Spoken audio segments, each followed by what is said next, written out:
GTN TV, home of gifts and talents.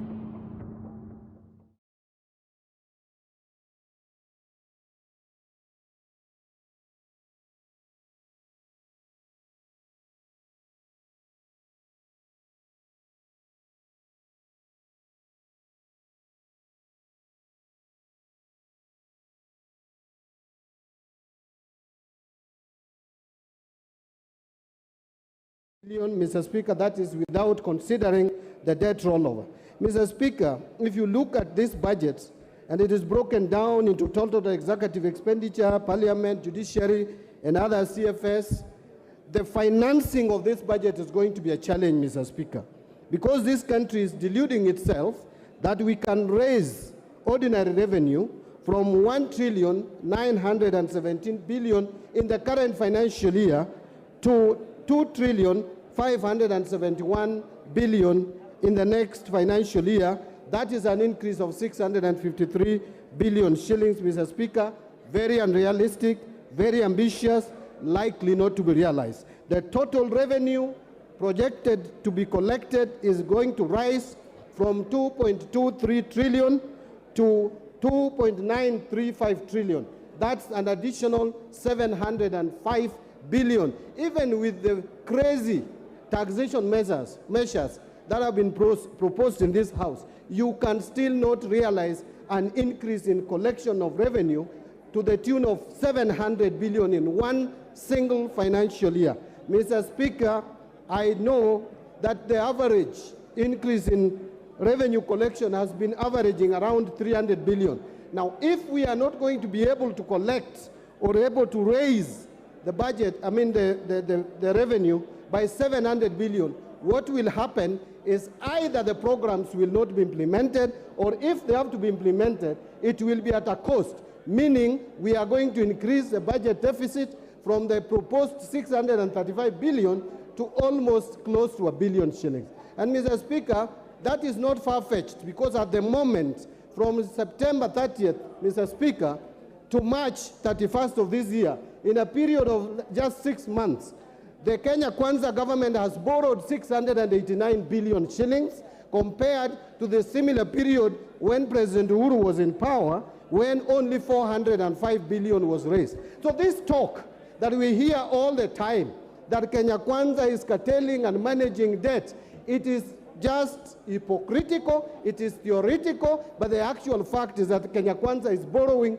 monies more than what President Kenyatta did borrow. And so we are headed into a situation where this country is going to face financial distress, Mr. Speaker. I want to stop there, Mr. Speaker, but my concern is that this budget is not likely to be financed from the revenue projections that we have. Thank you, Mr. Speaker. Minority Leader. Mr. Speaker, let me make a few comments on this bill. First and foremost, it's obvious that we are still being too optimistic as a country. And we seem to be doing the same things year in, year out, and expecting different results. Mr. Speaker, looking at the current budget for 2023-2024, what is going to happen is the usual things. One, we are going to start projects which we shall not be able to complete. Two, we are going, where we start projects, we are going to be able to incur further pending bills. And as you can see from the current budget, not much money has been allocated to service the pending bills. We are going to basically be digging a hole to seal another hole. Mr. Speaker, I have always said that the most prudent thing to do when you find yourselves in a situation in which we find ourselves currently is to cut our cloth according to our size. We have failed to do that. We still continue to increase our budget and hoping that we shall get revenues from elsewhere.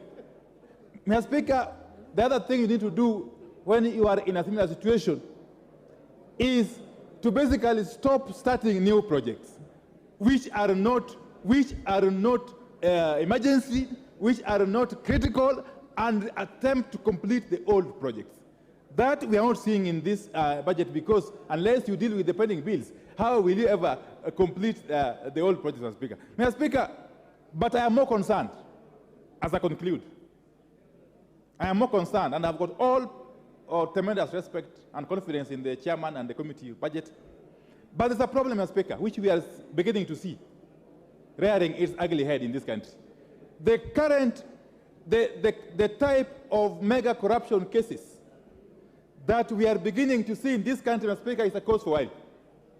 In just mere 7 months or so, we have seen cases of corruption that should worry all of us, beginning with the mosquito nets corruption case. Mr. Speaker, some of us who come from malaria-prone areas do understand the sensitivity of this matter.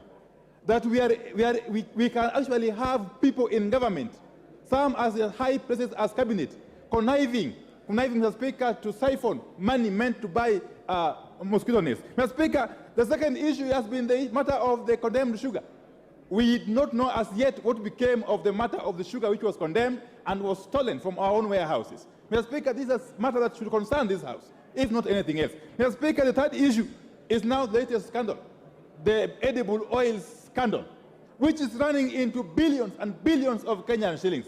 Mr. Speaker, and there's only one thread running across these scandals: the involvement of people in high places, some in this House, but most of them in the cabinet, Mr. Speaker. This is an issue that this House must deal with head-on if we were to save this country from sliding into an abyss. Mr. Speaker, I want to challenge our committees, especially those committees that do oversight, especially those committees that deal with accounting matters. Please take up these matters with the seriousness it deserves, because otherwise, if we don't do something urgently and drastically, this term of Parliament may go down in history as a term that witnessed the highest number of mega scandals in this country, Mr. Speaker. And therefore, with those very few remarks, Mr. Speaker, I rest my case. Thank you.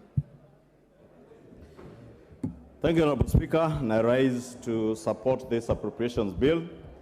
Honourable Speaker, I will restrain myself from speaking to the gallery and answering to the many things that the leader of minority has spoken to, because it is within his right as a leader of minority to play to the gallery and raise issues that may not necessarily be in this appropriations bill. But Honourable Speaker, allow me, because one of the things I've heard being mentioned is the question of monies being allocated in this appropriations bill. Yes, what's your point of order? Mr. Speaker, is it in order for the majority leader to term the discussions and the opinions of the minority leader as playing to the gallery? Is that in order? The minority leader himself is not protesting. Go on. Honourable Speaker,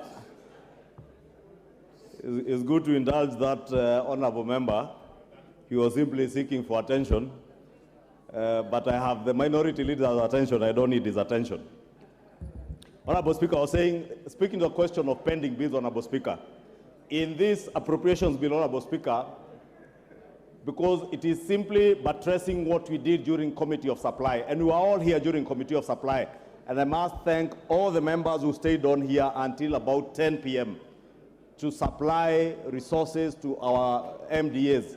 And Honourable Speaker, unlike what is being said, it is true that in this appropriations bill and what we supplied to our MDAs, for instance, the largest pending bills are in the road sector. And indeed, all these members in this House, Honourable Speaker, will tell you, in each of our constituencies, we have either a road that was to start that is yet to start, or a road that had started but stalled because of pending bills, Honourable Speaker. And the quantum of those pending bills, if members care to listen to the chairman of the Budget Appropriations Committee, was a quantum of close to 1 trillion shillings. That means half of the resources we will generate in terms of ordinary revenue could only go towards settlement of pending bills in the road sector, Honorable Speaker. But amidst all the constraints that we have with our resources, Honorable Speaker, the Budget and Appropriations Committee, and indeed the House last week in supplied a quantum of 250 billion shillings to the road sector to help start dealing with the question of pending bills in the road sector.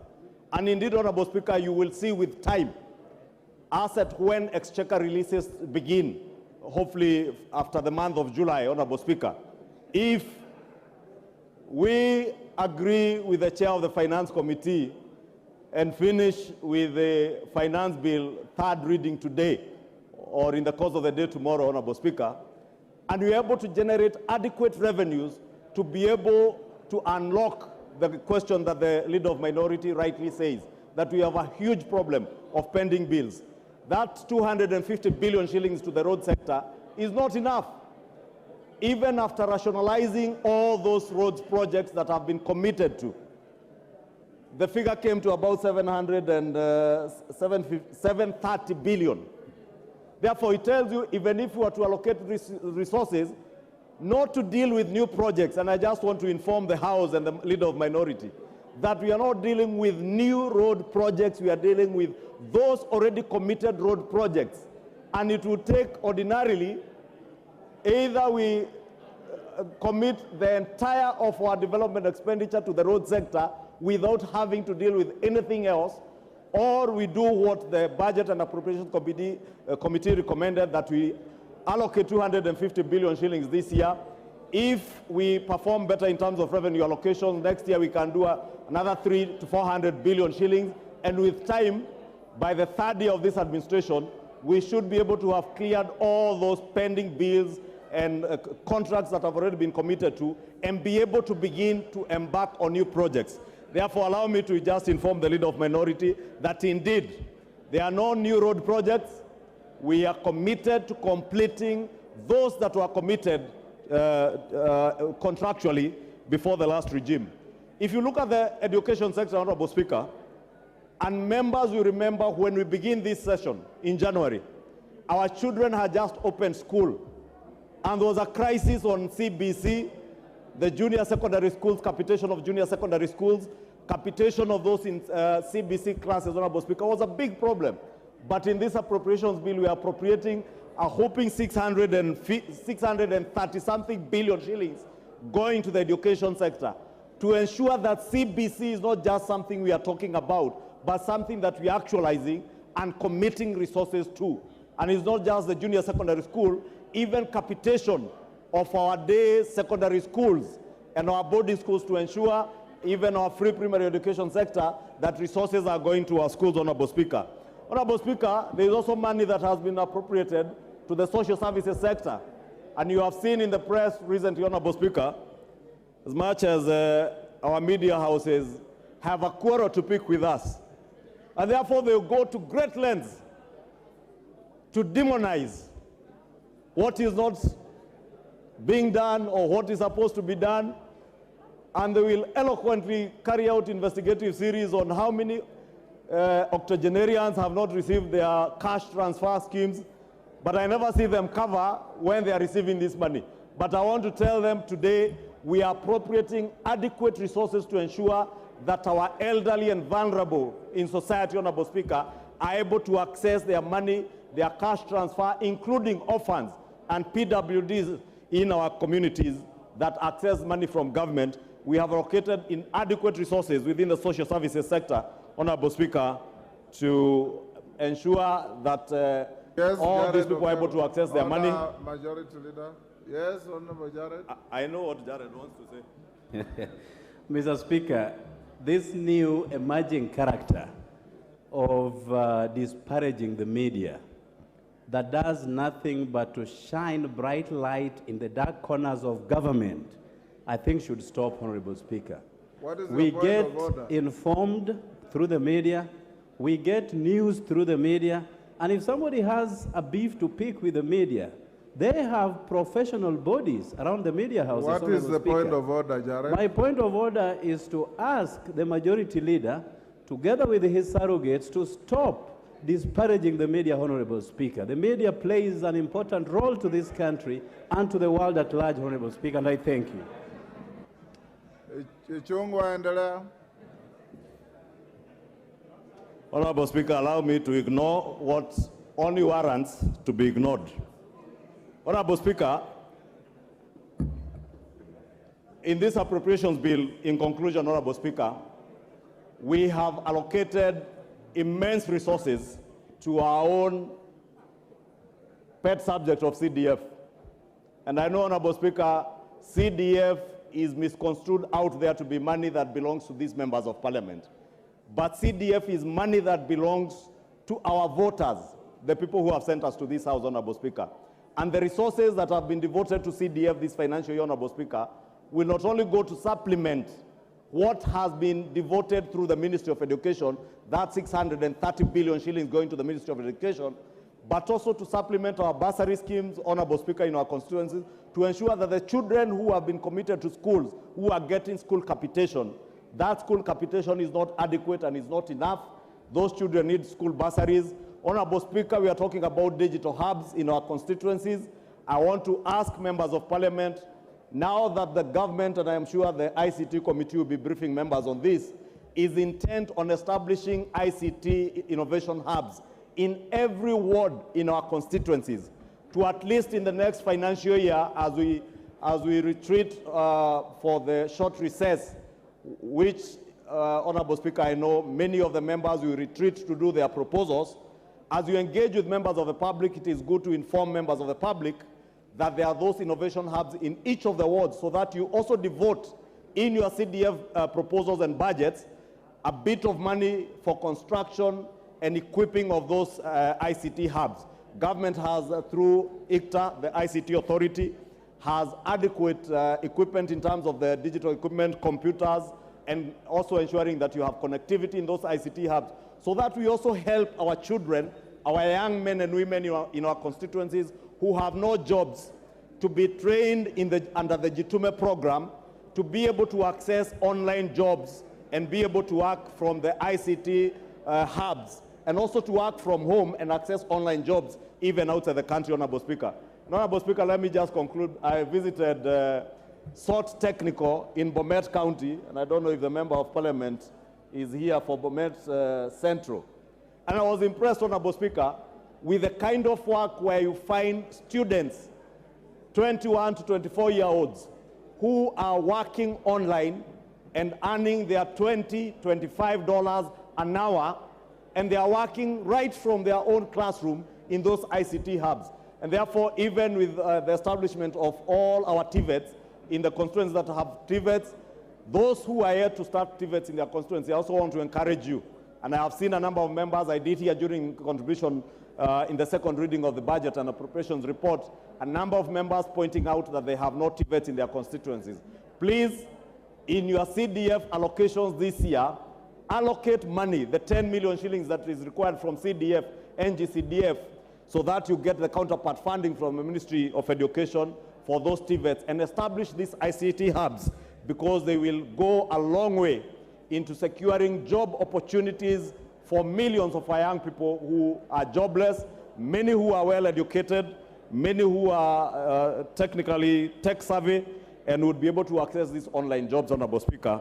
And allow me to use this opportunity to inform the people, great people of Kikuyu, that indeed in the next few weeks, the ICT hub at Dogoto Chief's Camp, where I have fabricated a former chief's boardroom into such an ICT hub, Honorable Speaker, will be open. Kikuyu Town ICT hub will be open. Keno Village Polytechnic ICT hub will be open in the next few weeks, and so will be Nachu Technical TVET, Honorable Speaker. And the computers are already on the ground, Honorable Speaker. And as I encourage other members of parliament to follow suit, because I want to lead by example, Honorable Speaker.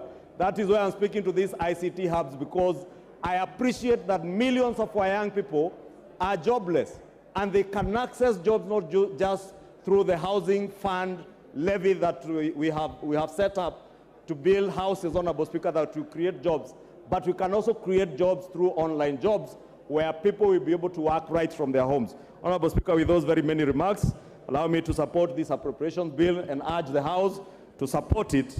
And hopefully, at the conclusion of this debate, as we get into the finance bill, we shall all rise to the occasion, because what we have appropriated in this appropriations bill is what we shall be financing in the finance bill. And I do hope even the myriad of amendments that I see on the order paper will be towards the goal of helping government realize higher revenues, so that we also don't get deeper into the pit of borrowing. Honorable Speaker, and with those many remarks, I beg to support.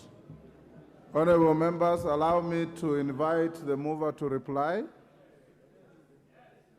Is that the mood of the House? Ndereti. Thank you very much, Honorable Speaker. And I wish to thank every participant of the entire process since we started. This process did not just start on the estimates. We started the process of making the budget for 23-24 last year. We have held public participations. We have held sector working groups. And Honorable Speaker, every participant who has taken part, I really want to thank all of them. Just to recap in a minute, Honorable Speaker, and just to put the record straight, because I see so many figures flying around. The budget that we appropriated money for, and the budget at which, Honorable Speaker, we are debating this bill, is a budget of Kenya shillings, 3.679 trillion Kenya shillings. Honorable Speaker, out of that money, the only monies that you have allocated in terms of deficit, or the monies that you have allocated to spend, which, Honorable Speaker, we intend to borrow, is only Kenya shillings, 718 billion Kenya shillings. Honorable Speaker, this is a climb down from last financial year, when we had a deficit of 860 billion on the books, but upon assuming the positions that we are in now, and after perusal of government books, we realized 200 billion had been spent at a 223, and therefore the entire deficit was actually 1.1 trillion Kenya shillings. Honorable Speaker, it is important to highlight that among the revenue side, we anticipate to collect Kenya shillings 2.57 trillion Kenya shillings. In terms of ordinary revenue, we anticipate to collect or to have or to receive 42 billion Kenya shillings in terms of grant. And on the other side, Honorable Speaker, of expenditure, and I'm just putting the record straight because it is our responsibility, Honorable Speaker, around 986 billion Kenya shillings is actually going to CFS, because we are very categorical about allocating enough resources to offset loans, so that, Honorable Speaker, we do not continue on the whole of borrowing, but we actually bury the whole by allocating as much money as possible in terms of repayment of debts. And that is why in the kitty of CFS, we allocated Kenya shillings 986 billion. Honorable Speaker, we have also increased the allocations to our counties. The equitable share, we enhanced from 370 billion to 385 billion Kenya shillings. Honorable Speaker, I know there have been issues with the exchequer, but Honorable Speaker, this has been most because of the jittery markets we have, and especially across foreign markets, which we have not been able to realize the monies we had anticipated to borrow for the last financial year. And therefore, Honorable Speaker, we had to resort to domestic markets, where again we are paying a premium in terms of interest rates. So the issues that have been there in terms of exchequer, they need interventions, not policies, and we have been doing that. Honorable Speaker, as I wind up, just again to put the record straight, we allocated the entire allocation of 2.3 billion Kenya shillings for the national government. Honorable Speaker, 27.4% of that amount we allocated to education, out of which we have doubled allocation to health. We have also, Honorable Speaker, increased capitation for JSS by 10 billion Kenya shillings, Honorable Speaker. Something else I would want to highlight as I come to the close. All the members here who have constructed KMTCs through NGCDF, there are 21 of them that are not functional. We have allocated 1 billion Kenya shillings into KMTC to hire additional lecturers and staff. We have also allocated monies to operationalize all the 21, Honorable Speaker, KMTCs. There are 181 markets that were started by former President Mwai Kibaki through the ESP program. Honorable Speaker, we have allocated 3 billion Kenya shillings for all the entire 181 markets so that Kenyans can start realizing the utility of those markets. Honorable Speaker, just again for members to be... Yes, Junet. Order. What is the point of order, Junet? Speaker, the Speaker, I wanted to bring to the attention of the Chair Budget Committee that, Mr. Speaker, doing the appropriation is one thing, but having the real money is another thing, Mr. Speaker. He has sold here a rosy, Mr. Speaker, a heavenly affair that we have given 1 billion to this man, 2 billion to that lady. But, Mr. Speaker, what is the level of absorption, Mr. Speaker? Will this money really come to the... He's an optimist, you are a pessimist. That makes the Honorable Speaker, in answering Honorable Junet, as I started the moving of this bill, if you realized, I actually took the first minutes to talk about the supplementary estimates too. It was deliberate. It was deliberate to show that there are only marginal changes that you are making to the budget you are exiting. And we also anticipate to have actually almost no changes in the budget of 2023-2024 because we have been very modest, we have been very realistic in the projection of revenues. But as I come to the close, Honorable Speaker, it is good to also highlight that we allocated Kenya shillings, 5 billion Kenya shillings to fertilizer subsidy so that our farmers, and I want to assure the farmers of Kenya from this house, that as we go to the next season, both the small season and the other one, Honorable Speaker, the Kenyan farmers will be buying fertilizer at a cheaper price than they bought last season, Honorable Speaker, because we have allocated enough monies for the subsidy. Honorable Speaker, there are very many other good things that we have allocated in that budget, 250 billion Kenya shillings in terms of roads, and also, Honorable Speaker, an unprecedented amount of figure or funds that will be going to power and especially rural electrification. Honorable Speaker, as we move forward, we'll be seeking to enlarge our revenue bracket, Honorable Speaker, by especially necessitating the MDAs that can collect A&A to be able to optimize, Honorable Speaker, and we are already doing that through the allocations and also through policies. Honorable Speaker, I wish to thank all members who have taken part, and I wish and I beg to reply. Thank you very much.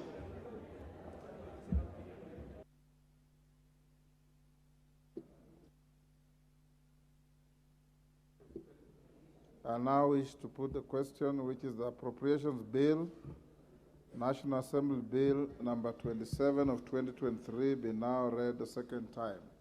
As members of that opinion say aye. Aye. Those of the contrary opinion say nay.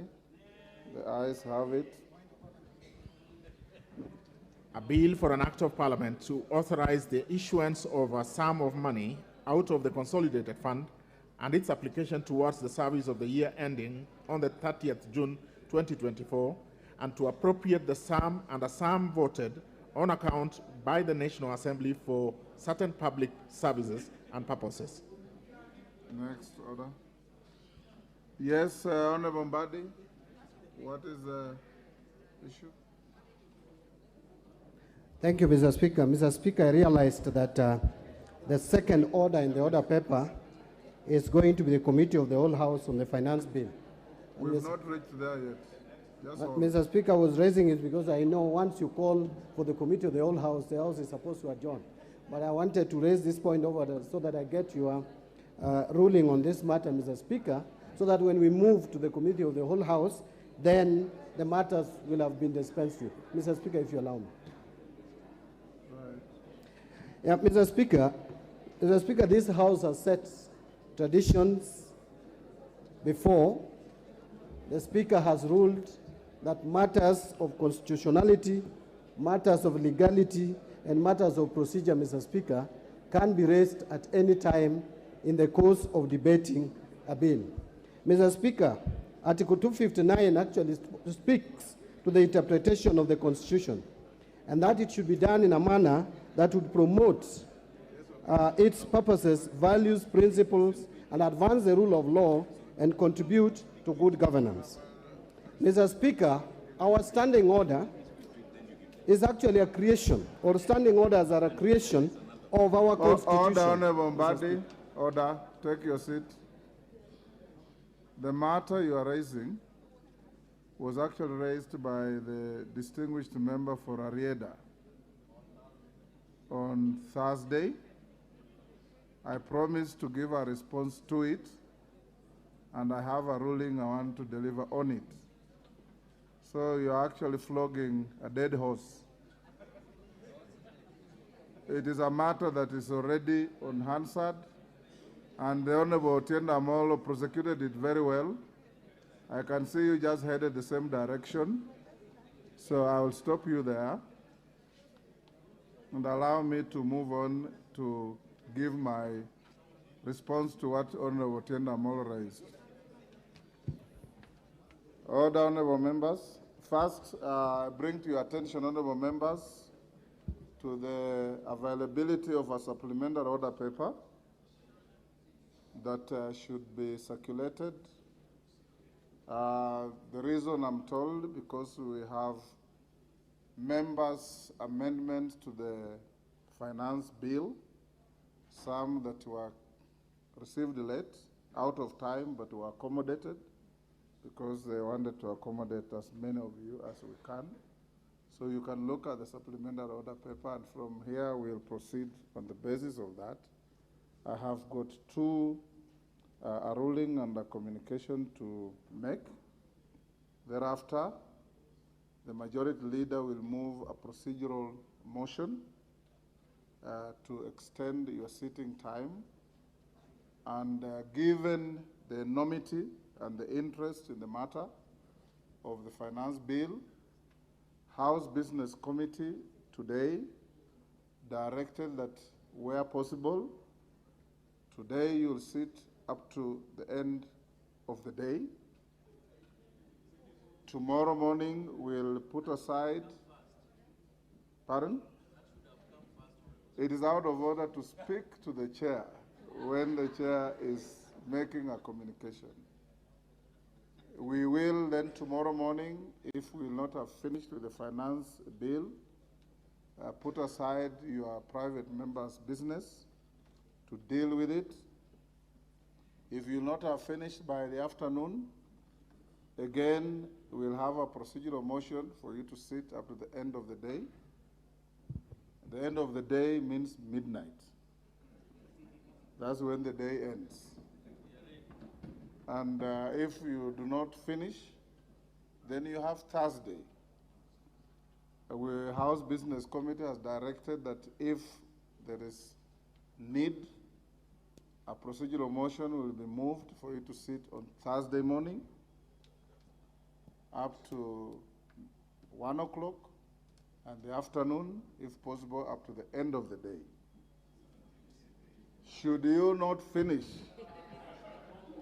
then I'll give you further direction. Honorable members, you will recall that during the afternoon sitting of Thursday, 15th June 2023, before the budget presentation by the Cabinet Secretary for the National Treasury, the Honorable Otienda Amolo, Senior Counsel MP, rose on a point of order and sought procedural guidance on adherence with the Standing Order 244C with regard to the introduction, consideration, and passage of the Finance Bill 2023 by the House. It was the contention of the Honourable Member that Standing Order 244C outlines a particular order requiring the Cabinet Secretary for the National Treasury to make a pronouncement of the budget policy highlights and revenue-raising measures for the national government, and thereafter present a legislative proposal which is published and introduced as a finance bill. According to the member, a strict reading of Standing Order 244C would therefore indicate that the House had jumped the gun by concluding the second reading of the finance bill before the appearance of the Cabinet Secretary for the National Treasury. Members at the bar, take your seats. The nearest seat. The nearest seat.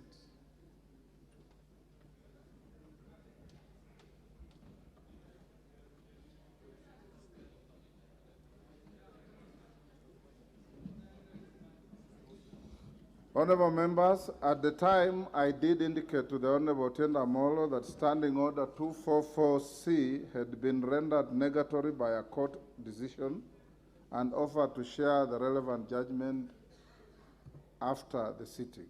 Honorable members, following the budget presentation by the Cabinet Secretary for the National Treasury and Economic Planning, I did receive inquiries and representations from several members of the House relating to the matter raised by the Honorable Member for Areda. Given the turn of events, I have decided to issue this particular guidance to the House. Honorable members, from the inquiries and representations received, I have isolated two issues in relation to the consideration of the finance bill that require clarification. These are: one, the effect of the court judgment alluded to in my response to the Honorable Otiende Amolo to the manner of considering and passing of a finance bill, the procedure applicable to the consideration of a finance bill in light of the provisions of Section 39A and 40 of the Public Finance Management Act 2012 and Standing Order 244C, and the effect of the presentation of the budget statement on the consideration of the finance bill, of a finance bill. With regard to the first issue, the court judgment that I alluded to relates to a matter filed by the Honorable Senator Okiya Omtatah challenging the constitutionality of the Provisional Collection of Taxes and Duties Act. As per the practice obtaining in 2018, the Cabinet Secretary for the National Treasury would submit a finance bill after the passage of the budget estimates and on the same day that he or she made a budget speech in Parliament. Pursuant to the then Standing Order 245, the House was required to pass a finance bill within 90 days of the passage of an appropriation bill. In the interim, the House would consider and pass a motion operationalizing all the revenue-raising measures proposed in a finance bill for the period between its publication and its passage in line with the Provisional Collection of Taxes and Duties Act 1959. A point of order raised by the member for Waraka, the Honorable Tom Joseph Kajwang, MP, during the afternoon sitting of the House on 5th July 2018 may have precipitated the matter filed by the Honorable Senator Omtatah. At the time, the Honorable Kajwang queried the propriety of operationalizing all the revenue-raising measures proposed in a finance bill in line with the Provisional Collection of Taxes and Duties Act 1959, in light of the provisions of the Constitution and the Public Finance Management Act 2012. The Hansard records that several current members of the House ventilated on the point raised by the Honorable Kajwang then, including the Majority Leader, the Honorable Kimani Ichung'wah, MGH MP, the Honorable John Mbadi, and the Honorable Makali Mulu, MP. The High Court issued its judgment in Okiya Omtatah Okoiti versus Cabinet Secretary, National Treasurer, and three others, 2018 KLR, Kenya Law Reports, on 19 September 2018, and gave the following orders, and I quote: a declaration that by presenting the Finance Bill 2018 to the National Assembly on 14th June 2018, while the financial calendar ends on 30th June 2018, the Cabinet Secretary violated Section 37 of the Public Finance Management Act 2018, which sets the 30th April deadline for the Cabinet Secretary to table the budget estimates and any other bills.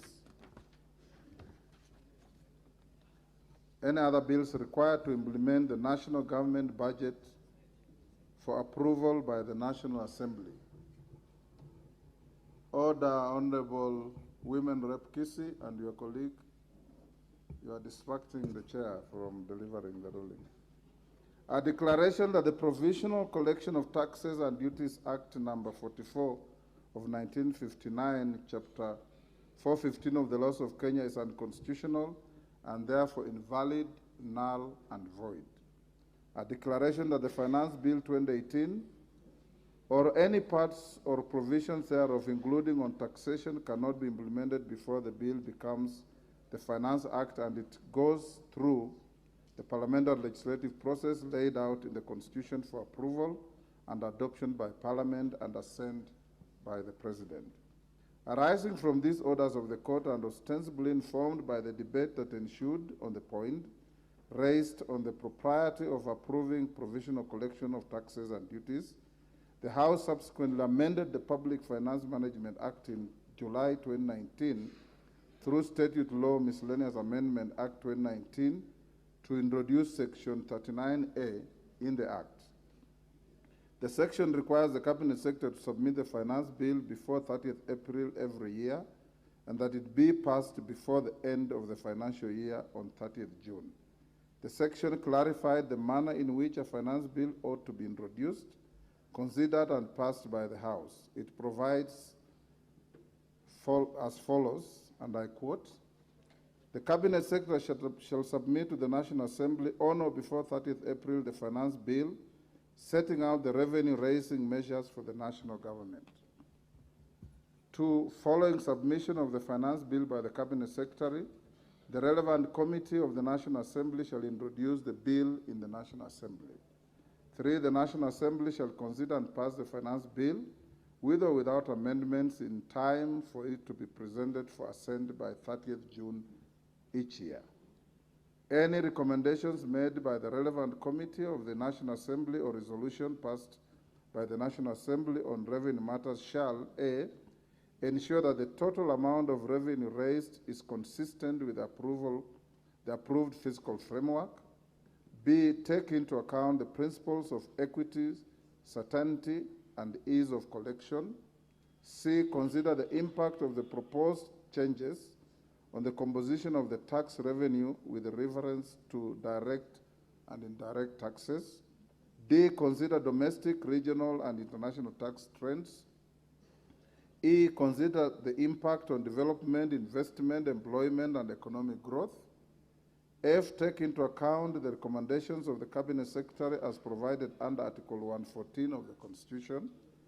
And G, take into account the taxation and all other tariff arrangements and obligations that the Kenya has ratified, including taxation and tariff arrangements under the East African Community Treaty. This leads us to the second issue of an apparent variance in the provision of Standing Order 244C and the dictates of the judgment and the provisions of the Public Finance Management Act 2012. Honorable members, as I had indicated, my attention was drawn to the existence of an apparent variance in the provisions of Section 39A and Section 40 of the Public Finance Management Act 2012 with regard to the manner of introduction and consideration of a finance bill. Section 40 of the Act provides as follows. Each financial year, the Cabinet Secretary shall, with the approval of Cabinet, make a public pronouncement of the budget policy highlights and revenue-raising measures for the national government. 2, in making the pronouncement under Section 1, the Cabinet Secretary shall take into account any regional or international agreements that Kenya has ratified, including the East African Community Treaty, and where such agreements prescribe the date when the budget policy highlights and revenue-raising measures are to be pronounced, the Cabinet Secretary shall ensure that the measures are pronounced on the appointed date. On the same date that the budget policy highlights and revenue-raising measures are pronounced, the Cabinet Secretary shall submit to Parliament a legislative proposal setting out the revenue-raising measures for the national government together with a policy statement expounding on those measures. Following the submission of the legislative proposal of the Cabinet Secretary, the relevant committee of the National Assembly shall introduce a finance bill in the National Assembly. Any of the recommendations made by the relevant committee of the National Assembly or adopted by the National Assembly on revenue matters shall A, ensure that the total amount of revenue raised is consistent with the approved fiscal framework and Division of Revenue Act, take into account the principles of equity and ease of collection, consider the impact of proposed changes on composition of the tax revenue with reference to the direct and indirect taxes, consider domestic, regional, and international tax trends, consider the impact on development, investment, employment, and domestic growth, take into account the recommendations of the Cabinet Secretary and Article 114 of the Constitution, and take into account the taxation and other tariff agreements and obligations that Kenya has ratified, including taxation and tariff agreements under the community. The recommendation of the Cabinet Secretary in subsection 5F shall be included in the report and tabled in the National Assembly. A plain reading of section 43 and 44 of the Act indicates that the Cabinet Secretary for the National Treasury and Economic Planning is required to submit a legislative proposal setting out the revenue-raising measures for the national government on the same day that he or she makes a pronouncement of the budget policy highlights and revenue-raising measures. This would seem to be at variance with the express obligation under the more recent Section 39A, which requires that the Cabinet Secretary to submit a finance bill to the House not later than 30th April every year, in compliance with the orders of the court in Okio Mtato Koiti versus Cabinet Secretary, National Treasury, and 3 others. Take your seats, members. The nearest seat, Honorable Kwame, the nearest seat. Well done. That is the nearest you can find.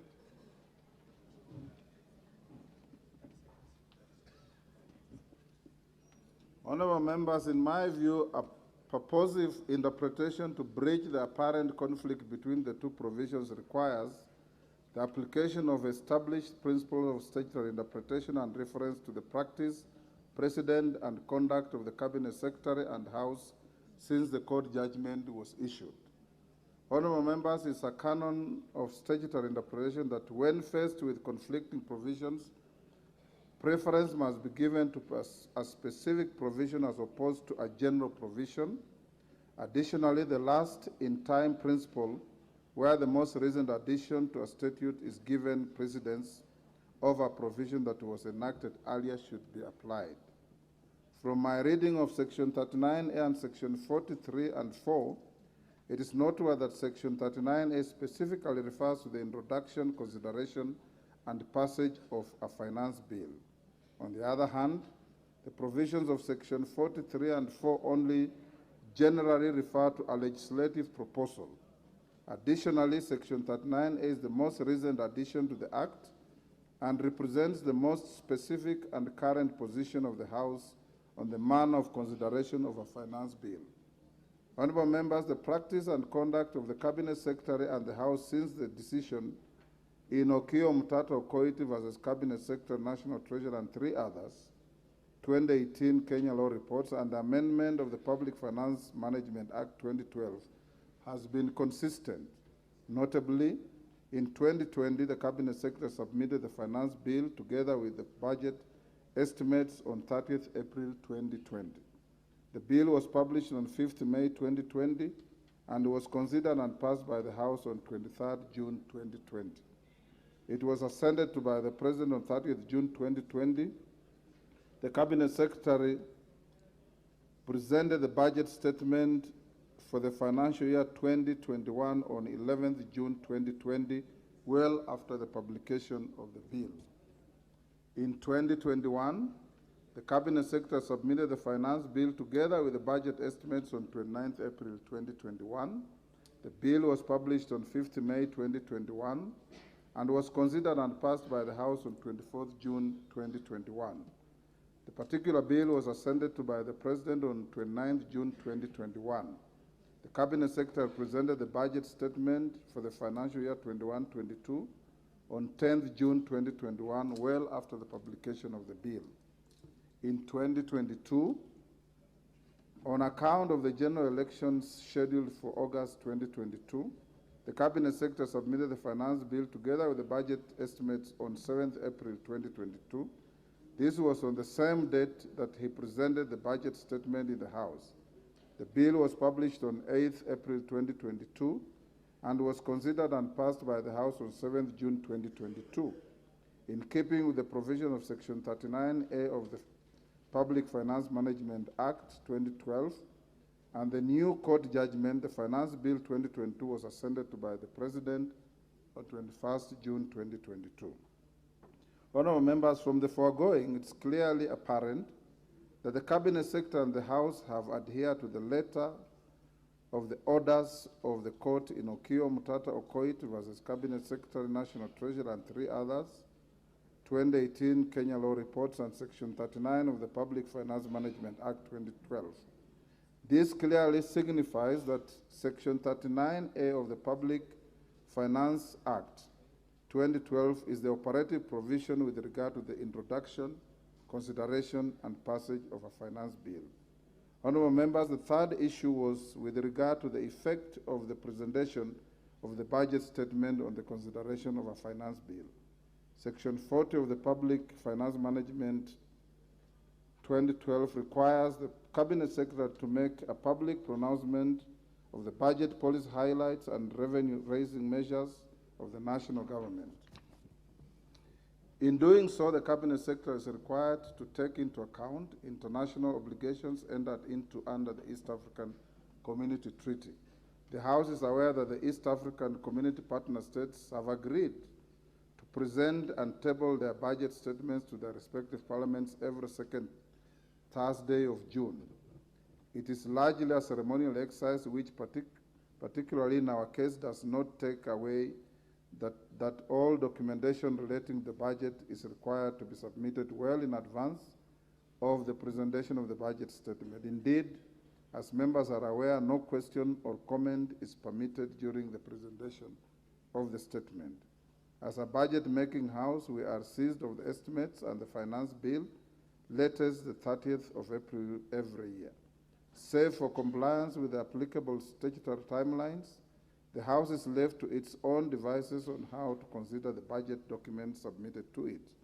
The House is under an obligation to prioritize the consideration of a finance bill with a view of passing it before the lapse of the 30th June deadline imposed by Section 39A of the Public Finance Management Act 2012. It should not be lost to honourable members that the procedures of the House cannot be left to the whim of another arm of government. The House is therefore at liberty to prioritize consideration of a finance bill before or after the presentation of the budget statement by the Cabinet Secretary for the National Treasury. As I conclude, I note that the variance in the sections 39A, 43 and 4 of the Public Finance Management Act extends Standing Order 244C, which I gave rise to the point raised by the Honourable Member for Arieda. The Honourable Otienda Molo, EBS Senior Counsel MP. The Standing Order does not take into account provisions of Section 39A and the requirement for the submission and passage of the Finance Bill before 30th of April and 30th June, respectively, every year. Honourable members, having guided that Section 39A is the operative provision with regard to the consideration of a finance bill, I direct the Procedure and Rules and House Rules Committee to note the variance and include the standing order in the items earmarked for review when it next proposes amendments to the standing orders. In summary, therefore, honourable members, my guidance is as follows. Section 39 of the Public Finance Act 2012 requires the Cabinet Secretary for the National Treasury to submit the finance bill before 30th April every year and that the bill be passed before the end of the financial year on 30th June. The section governs the manner in which a finance bill ought to be introduced, considered, and passed by the House. 2, it is a canon of statutory interpretation that when faced with conflicting provisions, preference must be given to a specific provision as opposed to a general provision. Additionally, the last-in-time principle where the most recent addition to a statute is given precedence over a provision that was enacted earlier should be applied. Section 39A of the Public Finance Management Act 2012 specifically refers to the introduction, consideration, and passage of a finance bill and represents the most specific and current position of the House on the manner of consideration of a finance bill. That the Cabinet Secretary and the House have consistently adhered to the orders of the court in Omkio Mtata Okoiti versus Cabinet Secretary, National Treasurer, and 3 others, 2018 Kenya Law Reports, and Section 39A of the Public Finance Management Act 2012. This clearly signifies that Section 39A of the Public Finance Act 2012 is the operative provision with regard to the introduction, consideration, and passage of a finance bill. That the House is under an obligation to prioritize the consideration of a finance bill with a view of passing it before the lapse of the June 30th deadline imposed by Section 39A of the Public Finance Management Act 2012. The House is therefore at liberty to prioritize consideration of the finance bill before or after the presentation of a budget statement by the Cabinet Secretary for National Treasury. That the Procedure and House Rules Committee notes the variance between Standing Order 244 and Section 39 of the Public Finance Management Act and include the standing order in the items earmarked for review when it next proposes amendments to the standing orders. The House is guided accordingly. And allow me to thank the Honorable Otienda Molo for raising the issue so that we can give clarity on the matter going to the future. Thank you.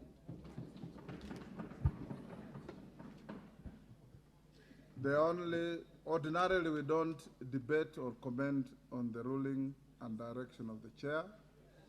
We will let it lie there. Honorable Otienda Molo, let the chips lie where they fell.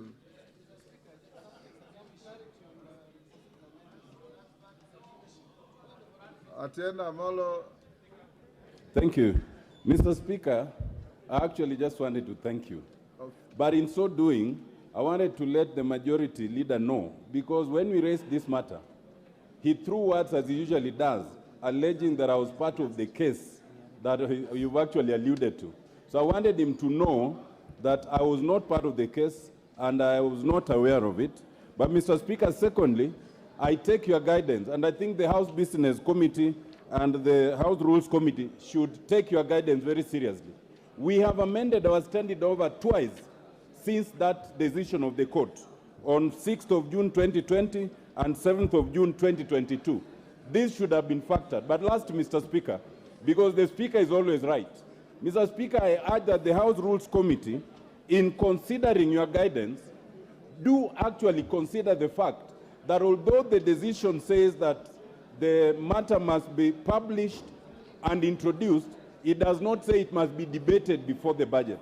I want to suggest that it would be in order to have the budget, then the contents of it are then debated in the finance bill. That is, not to bring the second reading before the budget, so that the budget is heard, then we have the second reading, which is the debate, then we move logically, Mr. Speaker.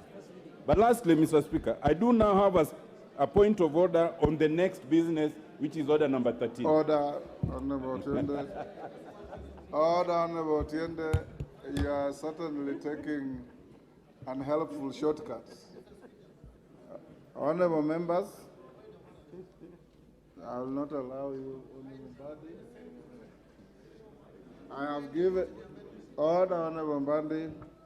This matter was raised by Honorable Otiende. I've bent backwards to allow you to make a comment, and I have thanked him for raising a matter that goes to align the Act with our standing orders in the next review. You will present your views to the committee when it meets. Honorable members, before we go to the committee of the whole, I want to invite the majority leader to move a procedural motion on the sitting time. Thereafter, I'll give you some guidance on how to proceed in the committee of the whole before we go into the committee. Majority leader.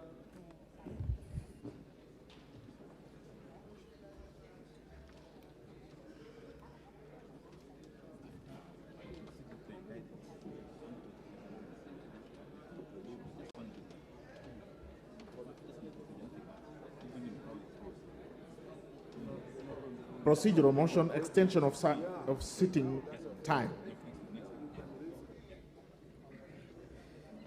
Thank you, Honorable Speaker. Honorable Speaker, with your indulgence, because when you gave the Honorable Tiende Molo the right of reply, he did mention my name. Just to clarify to him that whatever I said, because it was not on record, was not in bad faith. Because I hear you severally refer to the Honorable Tiende Molo as senior counsel, and I expected the senior counsel he would be privy to matters that are in the courts. And therefore, ordinarily, senior counsel will know what issues are in the court, especially in court weighty matters, like that issue of the Umtata case, petition 253 of 2018. Honorable Speaker, allow me to move that pursuant to the provision of Standing Order 33A, this House orders that should the time appointed for adjournment of the House today, Tuesday 20th June 2023, be reached before conclusion of the business appearing under Order number 14 of today's order paper, being Committee of the Whole House on the Finance Bill 2023, the sitting of the House shall stand extended until the conclusion of the said debate. And Honorable Speaker, I don't need to say much about this because, as you alluded, it's something we discussed in the House Business Committee, and the House Business Committee did direct that we have this procedural motion for today, tomorrow, and Thursday, as you have rightly communicated earlier. And Honorable Speaker, I beg to move. Let me ask the Honorable Junet Mohammed to second.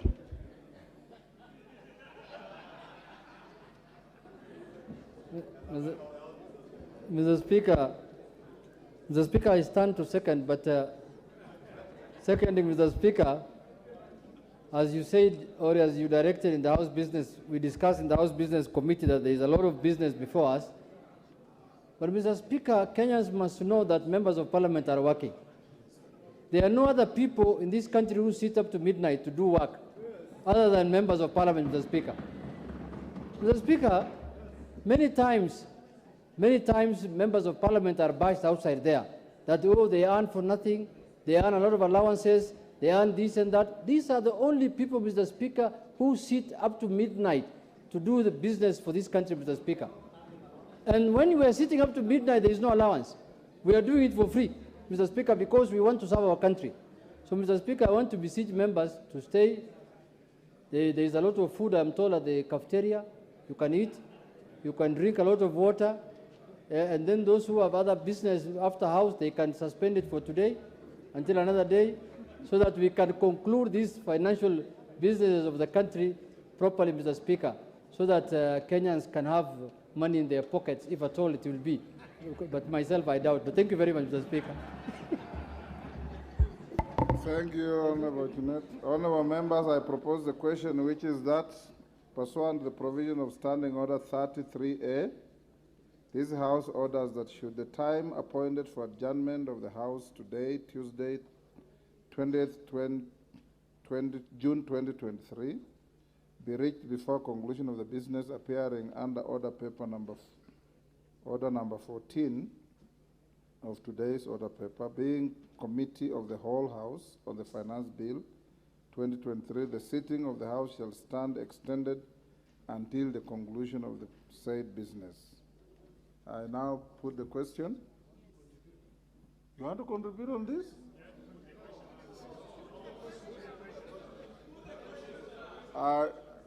Is it the mood of the House that we put the question? And now put the question. You can respond without drama. That pursuant to the provision of Standing Order 33A, this House orders that should the time appointed for adjournment of the House today, Tuesday, 20th June 2023, be reached before conclusion of the business appearing under order number 14 of today's order paper, being Committee of the Whole House on the Finance Bill 2023, the sitting of the House shall stand extended until the conclusion of the said business. As members of that opinion say aye. Will those of the contrary opinion say nay? The ayes have it. Honorable members, before we get to the committee, allow me to give some guidance on consideration of proposed amendments to the Finance Bill, National Assembly Bill number 14 of 2023. Honorable members, this communication relates to the business appearing under Order 14 in today's supplementary order paper, Tuesday, 2023, being Committee of the Whole House on the Finance Bill, National Assembly Bill number 14 of 2023. Before the House proceeds with the Committee of the Whole House, I wish to provide guidance relating to the consideration of the proposed amendments at the Committee of the Whole House.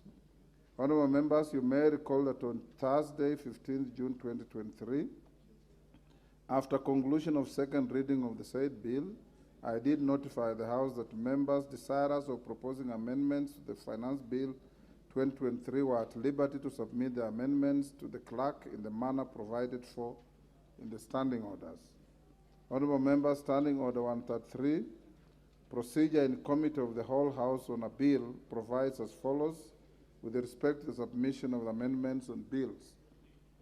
No amendment shall be moved to any part of a bill by any member other than the member in charge of the bill, unless written notification of the amendment shall have been given to the clerk 24 hours before the commencement of the sitting, at which that part of the bill is to be considered in the committee.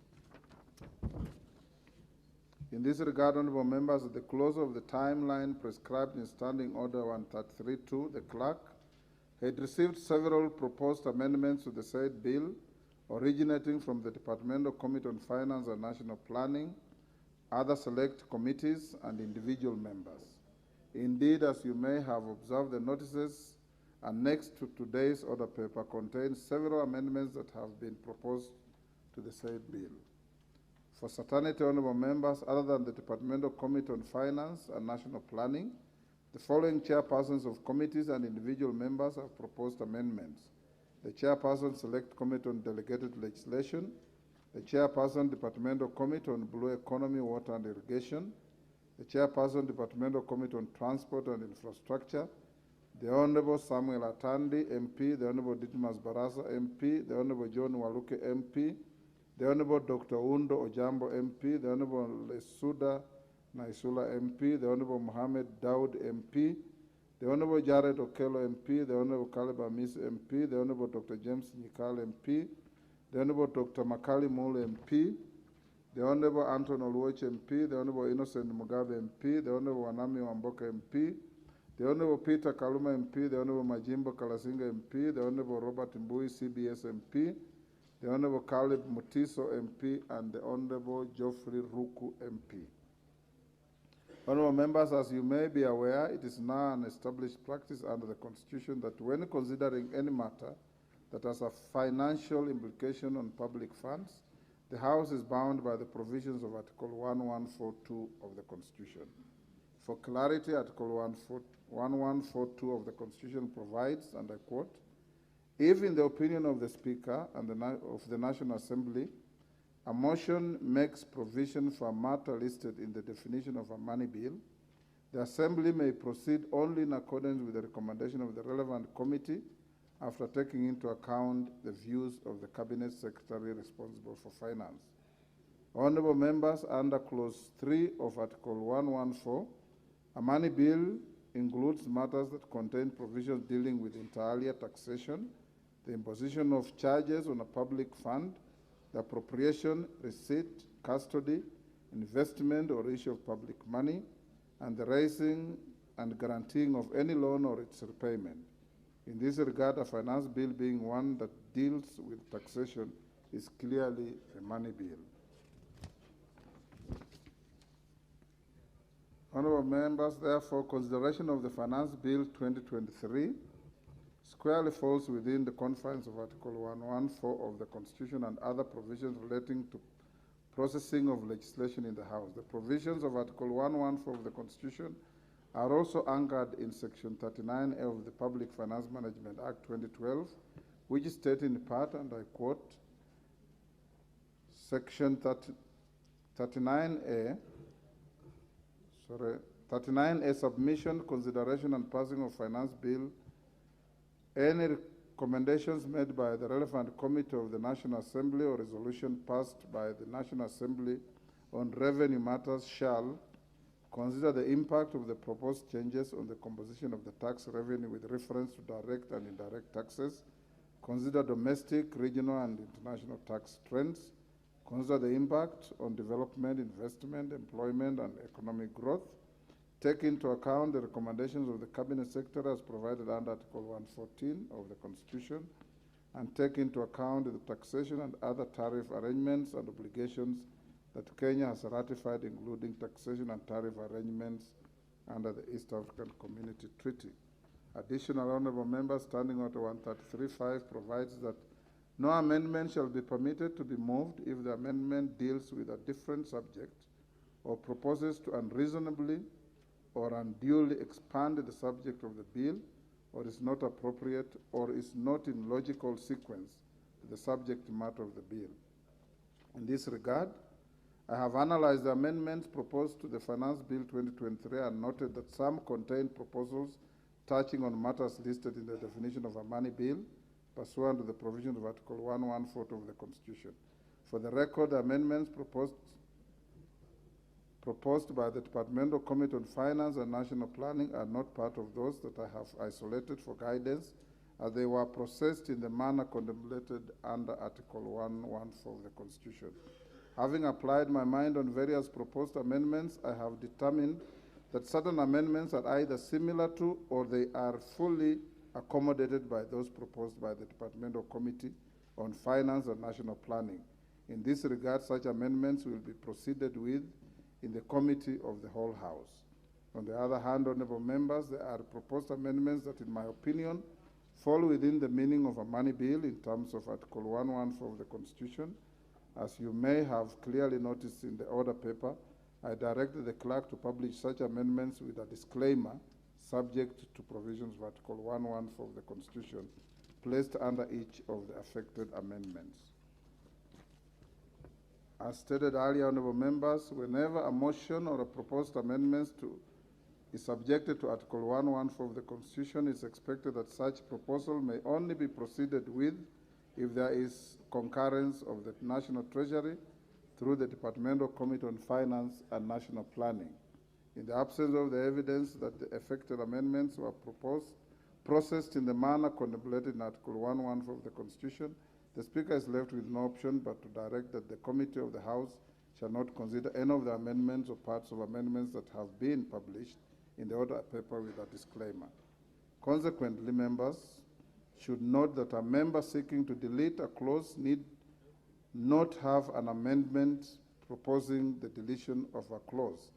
This is because a member is only required to raise and oppose a clause as published in the bill. This effectively enables any member to prosecute his or her opposition to a clause despite the requirements of Article 114 of the Constitution.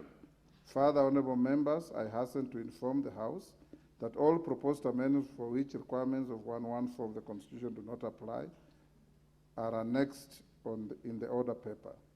Honorable members, a number of proposed amendments have since been received from 3 members, namely the Honorable Joshua Kandia MP, the Honorable George Sunguya MP, and the Honorable Basil Ngui MP, outside the time provided for in the standing orders. For clarity, Standing Order 133.2 provides as follows: no amendment shall be moved to any part of a bill by any member other than the member in charge of the bill unless written notification of the amendment shall have been given to the clerk 24 hours before the commencement of the sitting at which that part of the bill is to be considered in committee. The House will therefore note that the proposed amendments are time-barred, those 3.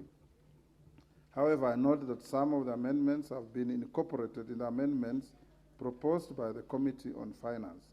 Honorable members, I give this direction with full consciousness that the intention of Article 114 of the Constitution is not to curtail the legislative mandate of the House.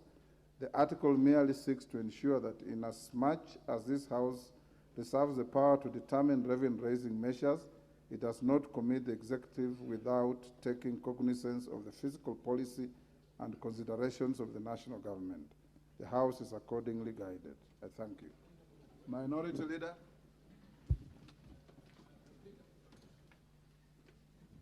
Mr. Speaker, I rise on Standing Order 131. But before I go there, Mr. Speaker, I want to say that, before I go there, Mr. Speaker, yes, I want to say that,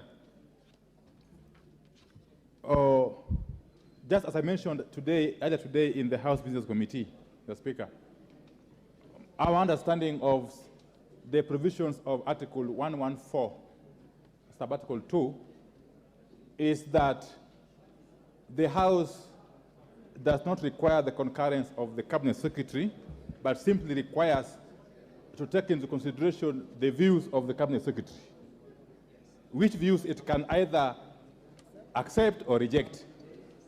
Mr. Speaker, for that purpose, Mr. Speaker, I am of the view that we can still prosecute all the proposed amendments. Mr. Speaker, I want to go to the second issue, if you may listen, if you may give me attention. Yes. If members could give me attention. Order, honorable members. You will listen to the minority leader in silence. Mr. Speaker, Standing Order 131, and I want to read it for the avoidance of doubt. And as I do so, Mr. Speaker, this notion that we are in a hurry should also be dispensed with, because I don't think we are in a hurry. We have all the time to deal with the issues. Yes. Yes, Mr. Speaker. No. Mr. Speaker, Standing Order 131.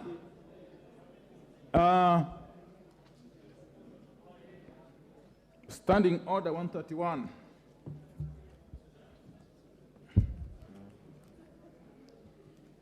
Provides that where a bill has been read a second time and before commencement of the Committee of the Whole, as we are about to do, Mr. Speaker, amendments have been proposed to it, which in the opinion of the Speaker require harmonization. The Speaker may direct any member proposing an amendment to the bill to appear before the relevant departmental committee dealing with the subject matter of the bill to present his or her proposed amendments, and the committee shall submit a report to the House on the result of the exercise before the Committee of the Whole House is taken. Mr. Speaker, you will notice from the Standing Order 131 that the amendments that have been proposed go to the core of the bill, and some have got far-reaching ramifications. I just want to plead with you, because we haven't been told if at all a window was provided to the Committee on Finance, chaired ably by Honorable Kimani Kuria, to undertake this harmonization process. In fact, in parliamentary parlance, it is referred to as winnowing. That would then make the work of the whole House easier, Mr. Speaker. Mr. Speaker, there is much more to it, Mr. Speaker, because, Mr. Speaker, in the past, previous speakers, and in particular Speaker J.B. Muturi, has ruled when faced with similar situations, where there have been very many amendment proposals to a bill. He has ruled that the winnowing exercise be undertaken before the Committee of the Whole can commence. But he has even gone further, Mr. Speaker. If you go to Article 118 of the Constitution, Article 118 of the Constitution, Mr. Speaker, imposes a duty on this House, without reading it, imposes a duty on this House to undertake proper public participation on any bill before it can be dispensed with, or before it can be processed. So, Speaker, the upshot of this, and again this is buttressed by Standing Order 127.3, which I will read. 127.3, Mr. Speaker, and I seek members' indulgence. 127.3, the department committee to which a bill is committed shall facilitate public participation on the bill through an appropriate mechanism, including B, holding public hearings, and many other things. The Speaker,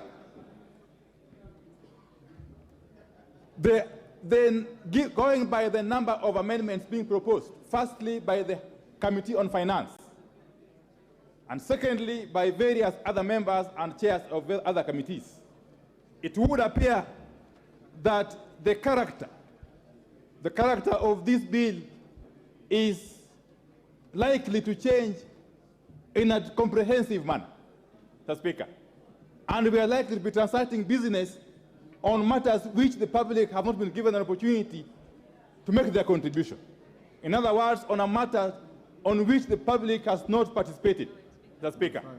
Mr. Speaker, I want to just give two examples of bills which had not only been referred back to the Committee for Harmonization, which is winnowing, but actually were ordered to be republished by the Honorable Speaker J.B. Muturi. So, Speaker, one such bill is the gaming bill, Bill number 35 of 2019. The second bill is the Universities Amendment Bill of 2021.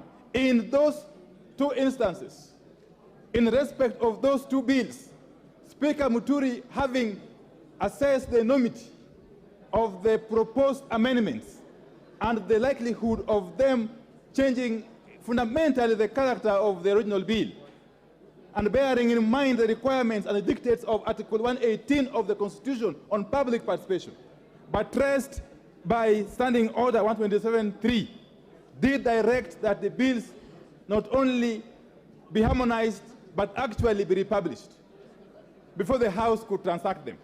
Mr. Speaker, in the same vein, I want to plead with you, because 30th of June is still too far away, Mr. Speaker.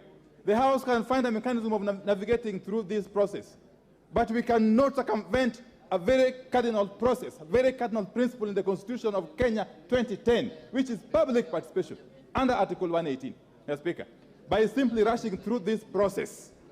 Mr. Speaker, it is my submission that this bill requires not only a harmonization process, but actually requires to be republished, having thought that the public can be given adequate time and opportunity to participate. Mr. Speaker, I submit. Thank you. Majority Leader.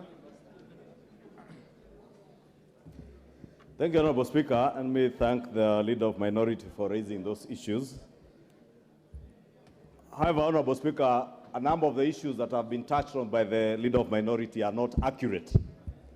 Because, Honorable Speaker, I have been in this House for the last almost 11, 12 years with the Leader of Minority. We joined this House together.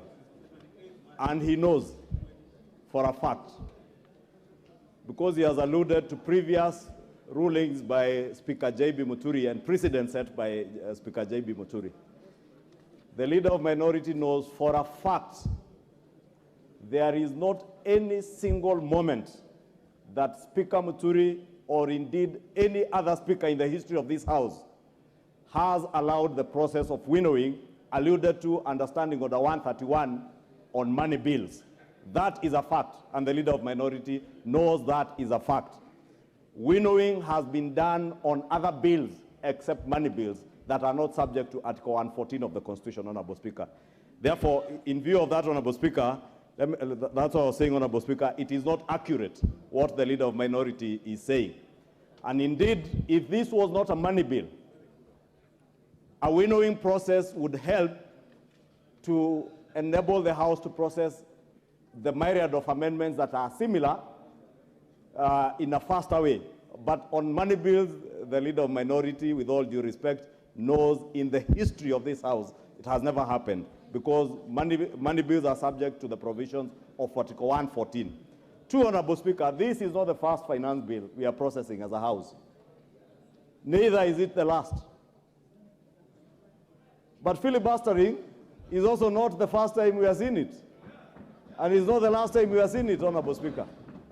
Therefore, Honorable Speaker, I hear the Honorable Leader of Minority say that we don't need the concurrence of the National Treasury.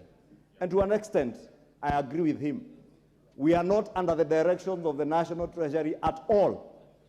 But I want to confirm that in line with the provisions of Article 114 of the Constitution, the chair of the Finance Committee has been able to engage, and even after the House Business Committee this morning, Honorable Speaker, I was in a meeting with the chair of the Finance Committee and a whole delegation from the National Treasury to consider all the amendments that have been proposed both by the committee, and indeed, I can tell you there were clauses, amendments that have been proposed by the committee, which on consultation with the National Treasury, some were dropped.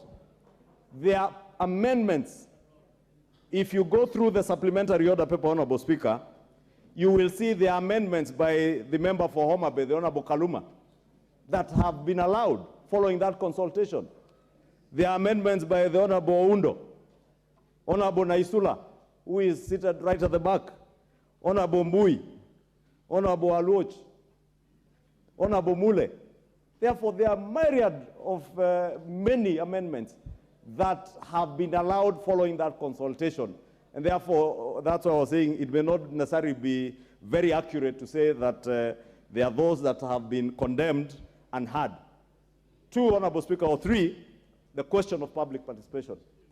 In the history of legislative processes in this country since the enactment of the new constitution, Honorable Speaker, no other bill, none whatsoever, not even the infamous political parties bill, which we took through winnowing, none has had a more rigorous public participation exercise than this finance bill, Honorable Speaker. And I must commend the chair and the finance committee and members who sit in the finance committee from both sides of the political divide, because I know there are diligent members of the finance committee in Azimio who sat through the public participation. There are many members within the Kenya Kwanza coalition who sat for long hours through public participation. For the first time, Honorable Speaker, I have seen members of parliament, as Honorable Ndereti was saying, not just sitting up to midnight, sitting even on Sundays. At one point, Honorable Speaker, may the Lord forgive me, I was watching a public participation exercise when I was seated in church somewhere, Honorable Speaker, because these members of the Finance Committee devoted a lot of their time to this public participation. And therefore, the question of public participation, I think, is spent and is something that has been covered. Honorable Speaker, there are other amendments, and I'll draw reference to some amendments I've seen here by the Honorable Makali Mulu, some that seek to delete particular clauses, Honorable Speaker. I think, Honorable Speaker, other than being subjected to the provisions of Article 114, if you are seeking to delete a provision in a bill, the easier way is to vote against that particular provision in the bill. And therefore, you have been accorded the opportunity, since the provision is still the particular clause, for instance, those that the Honorable Makali Mulu sought to delete. The easier way is when we go to committee, the Honorable Makali Mulu will get an opportunity to prosecute his case as to why he seeks deletion, and convince me and others that we should delete that particular clause. And if we agree with him, we vote in the negative and delete, basically defeat that particular provision, and it will not be there. Therefore, Honorable Speaker, let me in conclusion say that the process of winnowing in the history of this House, I think, is a fact that is known by those who have been here, that the process of winnowing has never been subjected to money bills. And unless we are trying to reinvent that, Honorable Speaker, and I do want, in conclusion, to beg that as much as we are not in a hurry, Honorable Speaker, as the leader of minority says, we have up to midnight. We are in no hurry. But we must also spend the time that we have devoted here up to midnight today, up to midnight tomorrow, up to midnight on Thursday, and hopefully even before 30th, any other day, but we must utilize our time properly. Let us not in any way utilize our time through filibustering and trying to spend time in not a very wise manner, Honorable Speaker. I beg to submit. Junet. Mr. Speaker, Mr. Speaker, the cardinal responsibility of this House is to legislate, Mr. Speaker, in Article 95. And Mr. Speaker, we must stop anything that can impede legislation in this House, Mr. Speaker. Mr. Speaker, the members here have amendments to the finance bill, but they have been told that under Article 114, there must be consultation with the Treasury. But Mr. Speaker, the consultation with the Treasury is supposed to happen between the committee and the Treasury, and not necessarily with the members. And this impedes now members from doing their legislation work, Mr. Speaker. Mr. Speaker, I remember in 2018, in this House, and it's on record, it is in the hands of Mr. Speaker, I brought an amendment to the finance bill, and which was a money bill. And we were amending a clause that was putting, VAT, 16% VAT on fuel, the same thing we are doing today. And Mr. Speaker, at the beginning I was told that this is supposed to be under 114. But the Speaker then was seated on the same chair, you are seated today, made a ruling in the afternoon here, and said that let the matter be decided by the members themselves in a voting. And in the end, we agreed that let us come up from 0, we go to 8, and the executive comes from 16, they come to 8, and that's why today we have 8% of VAT on the fuel, Mr. Speaker. Mr. Speaker, there was no memorandum. There was nothing. We agreed here, and the Speaker ruled that he's exempting that amendment from what Article 114. Why? Because even the Constitution, that 114 says, in the opinion of the Speaker has an opinion. The Speaker has a serious opinion, because he's the one who runs the House. He's the one who is in charge of legislation in this House, Mr. Speaker. He's the one who approves amendments. He's the one who looks at the constitutionality of matters that we bring to this House, Mr. Speaker. So, Mr. Speaker, first, don't lose what the Constitution has given you, which says in the opinion of the Speaker. It did not say in the opinion of the Minister for Treasury. It did not say in the opinion of the Minister for the PS for Treasury. Mr. Speaker, in your opinion, if a matter, if an amendment is of national interest, of national importance, Mr. Speaker, in your opinion, I beseech you, you should allow, members will do a decision here in one way or the other, Mr. Speaker. The amendment will be voted on, and they will decide on one way or the other. But in conclusion, Mr. Speaker, let me also add a pick from where the majority leader said, like what Honorable Makali has proposed in terms of deletion. Mr. Speaker, I don't think voting against an amendment is the same as proposing an amendment of deletion, Mr. Speaker. Those are two different things. They are not the same. They are not the same, Mr. Speaker, according to the way I understand it. Deletion means getting rid of that thing in totality, completely out of the bill. But no means it can go either way, Mr. Speaker. So, Mr. Speaker, Mr. Speaker, even deleting you have to, that is why exactly you vote on the amendment and you also vote for the deletion, Mr. Speaker. And Mr. Speaker, deletion of clauses have been a tradition in this House, Mr. Speaker. The clerk here, before he became the clerk, he was the director of legislation and this other thing, what's called what? Legislation and procedure. And Mr. Speaker has been approving deletions for the last 15 years I've been here, or 10 years I've been here. Delete this, delete that. Why is deletion becoming an issue today? If you don't like that deletion, vote against it also. The way you are saying we vote against the amendment. Mr. Speaker, let us have here free, under the Article of Article 95, freedom of debate and freedom of legislation. Let anybody bring any amendments they want, let it be put on a vote, and if the vote carries, whichever side carries the vote, we agree with it and we move forward. Mr. Speaker, let us not hide ourselves under Article 114. That article is so ambiguous. It's like the one that the executive uses to guard Parliament when we normally pass bills here. They go for assent, they return it with a memorandum, Mr. Speaker, and then you are told to undo that. You have to get 2/3, Article 115.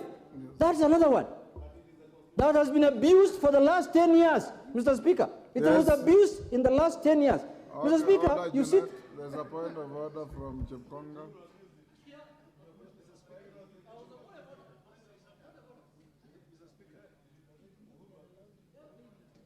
Yes. Mr. Speaker, when Honorable Junet Mohammed repeats himself over, he doesn't need to convince anyone.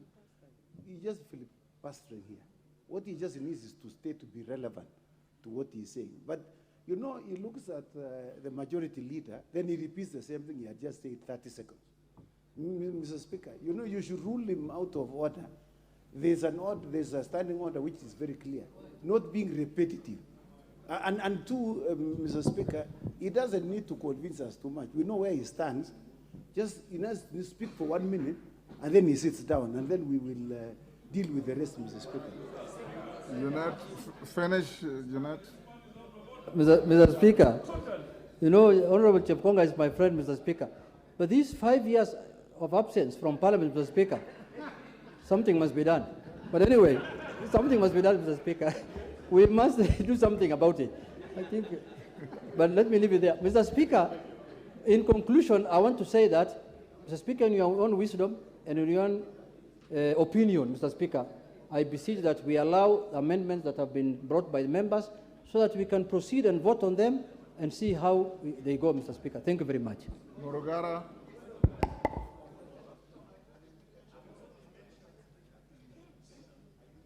Just take your seat, I'll give you. Morogara. Thank you. Thank you very much, Mr. Speaker. Mr. Speaker, as we proceed, we must distinguish between money bills and ordinary bills. And there is clear distinction, even from our own constitution, as to what are money bills and what are ordinary bills. When it comes to standing orders on winnowing, it is very clear, and this is a house of record. We have precedents on where winnowing has been allowed, where harmonization has been allowed by the Speaker. We do not have any precedent in this House where winnowing has been called for and where this House, the Speaker has allowed for winnowing to take place.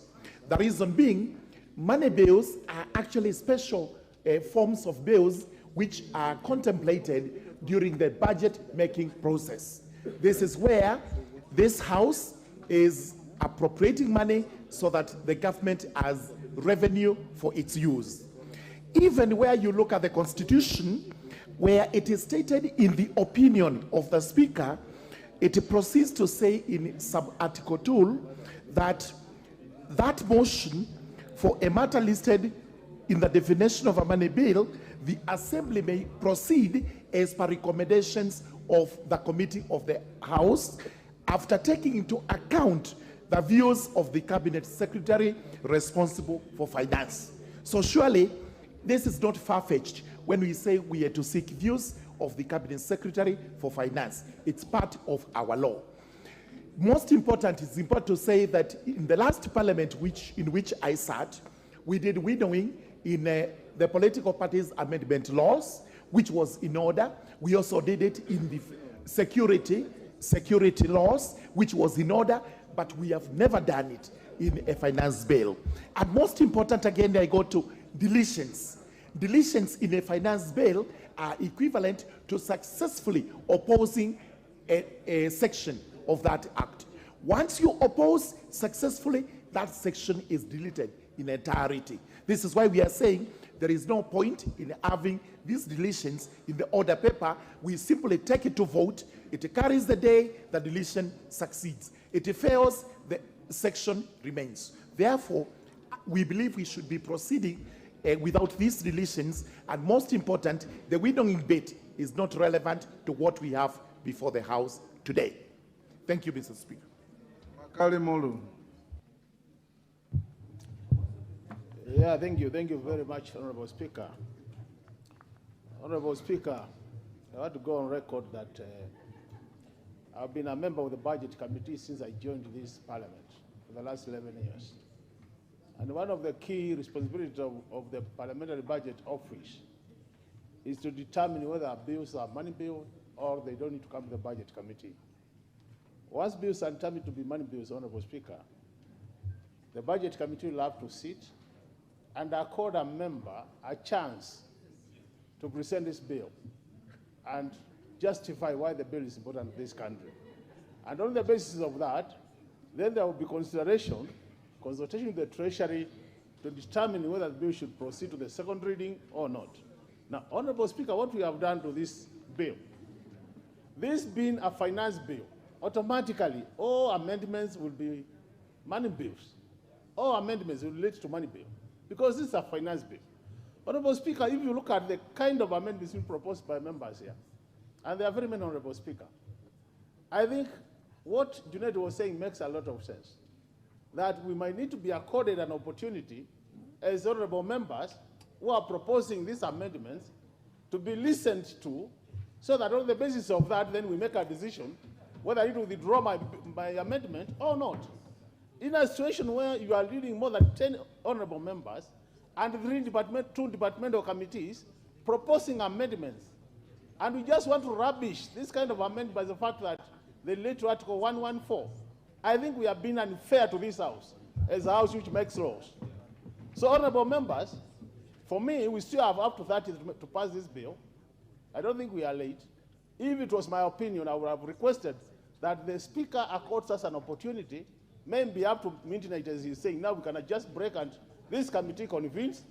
We go there up to midnight, we present our issues, and then we see our way forward. The other issue is, when I propose to delete a clause, we know this House, matters voting, we lose all our senses. People will just say yes, even when it should be no. Others will be saying no when it should be yes. And on those bases, the only room I have is to delete, so that I'll have an opportunity to prosecute my case, and I hope I will be convincing some on the basis of objectivity and not on the basis of what we have been told to do, honorable members. So, Honorable Speaker, I beg you, if it is possible, you accord these honorable members an opportunity to prosecute our amendments. Thank you, Honorable Speaker. Chair of the committee, I will bring this to a closure soon. Thank you, Honorable Speaker. I have an advantage of having been a member of the Committee of Finance and National Planning for the entire life of the 12th Parliament, and therefore I have seen the process of the finance bill for the last 5 years, and this is the 6th year where I've chaired. Honorable Speaker, on 2 occasions, I actually did not agree with the committee, and I wrote, and it was actually on the order paper, that I move amendment on the finance bill. And those 2 occasions, Honorable Speaker, there was no winnowing that happened for those particular finance bill for the 5 years that I served as a member of the Committee of Finance and National Planning. The Honorable Makani Mulu brings a very interesting debate about money bills and budget committee. So, and now that makes it even a little more complicated then. Should therefore those amendments have been sent to the Committee of Budget and Appropriations and not then the Committee of Finance and National Planning? Lastly, Honorable Speaker, most of the amendments that honorable members were bringing, we actually did have a sitting with the committee, and we actually looked at them. And for some of those and most of those amendments were actually being carried in our amendments that you're proposing this particular afternoon, Honorable Speaker.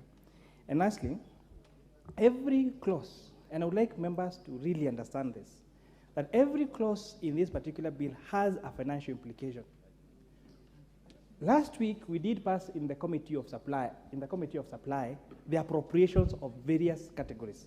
I did not see, Honorable Speaker, apart from the allocation for private universities, I did not see any amendment proposing to do a cut in any of the budget proposals that was passed by the Chair of the Budget and Appropriations Committee. Therefore, to expect, therefore, that the committee would accept particular clauses, or amendment of particular clauses, without consultation on the financial implication, would be committing a budget suicide, if we call it that, Honorable Speaker, because we have a responsibility. And unfortunately, that responsibility is being carried by the Committee of Finance and National Planning to find resources for projects, for votes that this particular House has agreed on.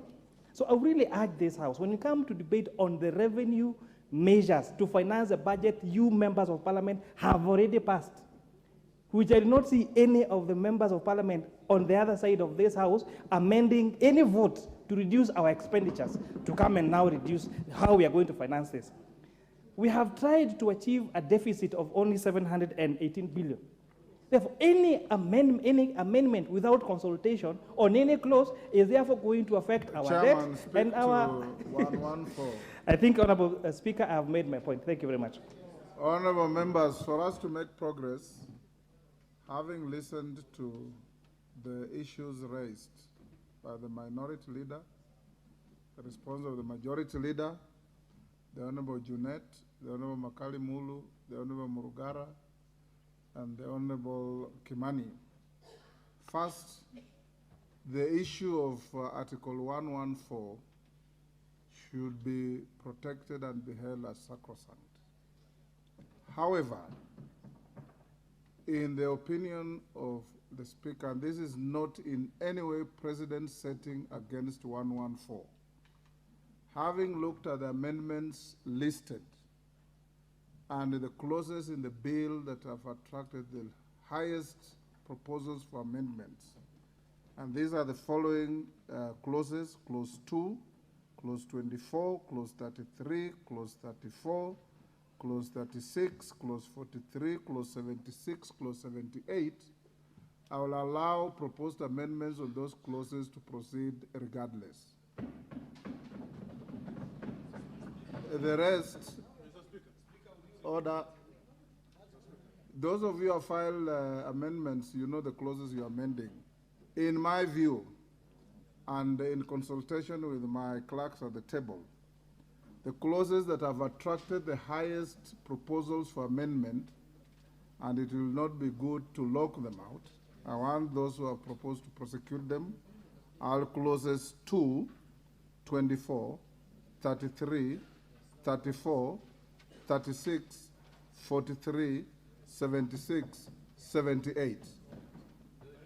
I'll allow, regardless of my views on 114, and I want to repeat, this is not a precedent setting.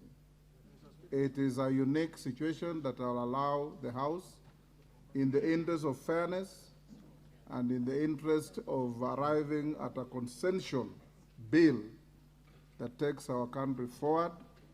You will be allowed to prosecute your amendments, and Honorable Kimani and Honorable Majority Leader and the rest be available to prosecute this in committee stage.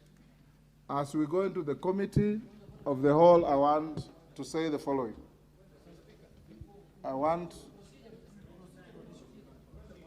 Yes, Junet, what is it? Speaker, in accordance with your ruling, Mr. Speaker, now that has changed the dynamics of our engagement, I'm requesting, Mr. Speaker, that we adjourn for 10 minutes so that we appraise our members on those clauses that you have given. Then we sit down again, Mr. Speaker. Order. Yes, Ruku. Honorable Ruku. 10 minutes. Thank you, Mr. Speaker, sir. It is true, the Crowd 71, Mr. Speaker, sir, has ensured that this country has missed royalties from the year 2020 to now, from the year 2020 July to the moment.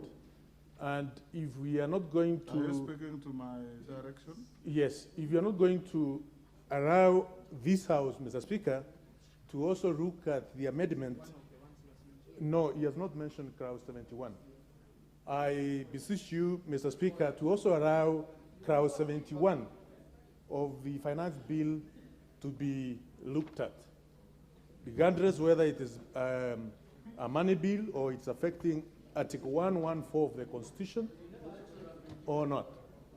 Because if it does not get the amendment, Mr. Speaker, this country will continue losing royalties, and we are here seeking to see how we can finance the deficit of 719 billion as it Honorable has been... Ruku, you seem to have a mistaken belief that the amendment will go through. It will be put to a vote.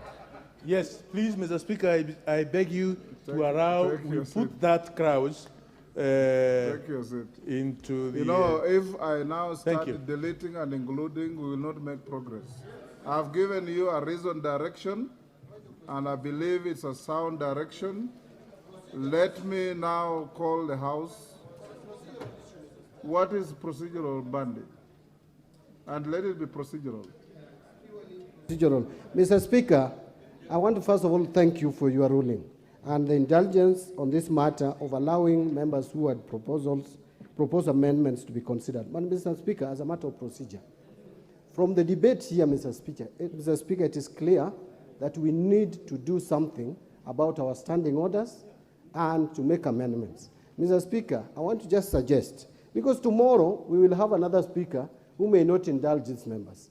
We need to be clear that if this provision in the Constitution talks about Assembly may proceed only in accordance with the recommendation of the relevant committee of the Assembly. There should be a report from the committee on each and every proposed amendment so that members proposing amendments, Mr. Speaker, are not disadvantaged. It should not be left at the whim of the clerk or even the Speaker, Mr. Speaker. Mr. Speaker, by the way, you only have the authority, in your opinion, to determine whether it is a money bill. But as to whether the House should proceed, that is now supposed to come from the committee. And that should be in form of a report, Mr. Speaker. So what I expected, Mr. Speaker... Mbadi, yes. You are actually pursuing a defeatist argument. No, Mr. Speaker, I am just asking that we fine-tune this, our standing orders. You are so inviting me yes. to lock out everything. Because, Order Honorable Mbadi, you know you are talking to a speaker who is also a very senior lawyer in this country and who understands legal issues very clearly. There is the provision of Article 114 and the public participation bit. There is also your own standing orders that limits the time within which to file the amendments. So if you want to open that argument and we go back to the status quo ante, then we lock out everybody.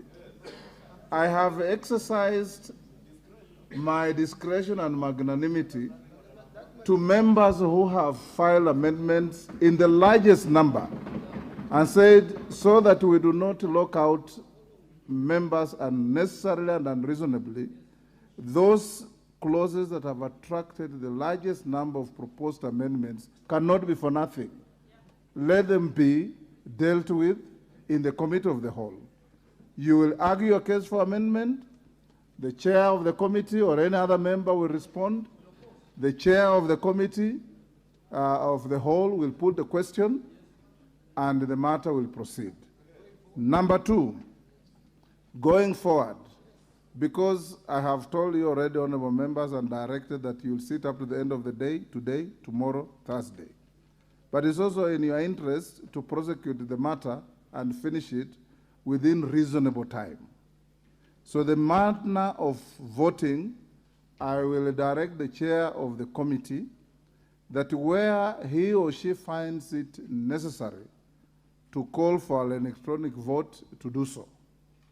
Where it is necessary to go for a voice vote, I always call it a noise vote. If you want to have a noise vote, the chair will determine. Where you want to have an electronic vote, the chair will determine, so that you can make reasonable progress. So I now ask you to be upstanding. We go into the committee of the whole. Order number 14, Committee of the Whole House.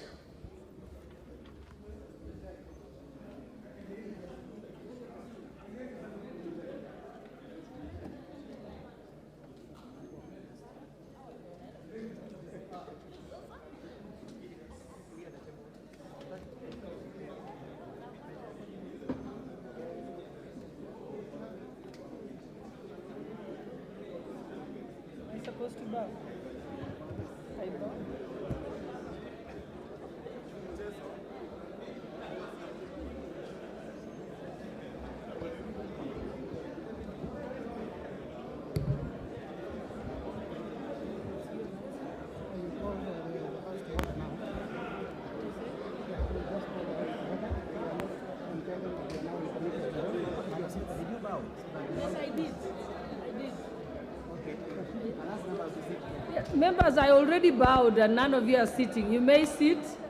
We now commence the committee of the whole House.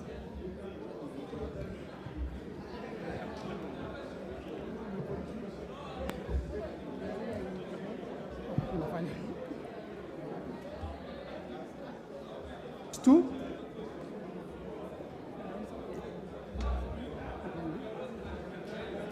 The Income Tax Act, Clause 2. Yes, amendments. We will proceed with this.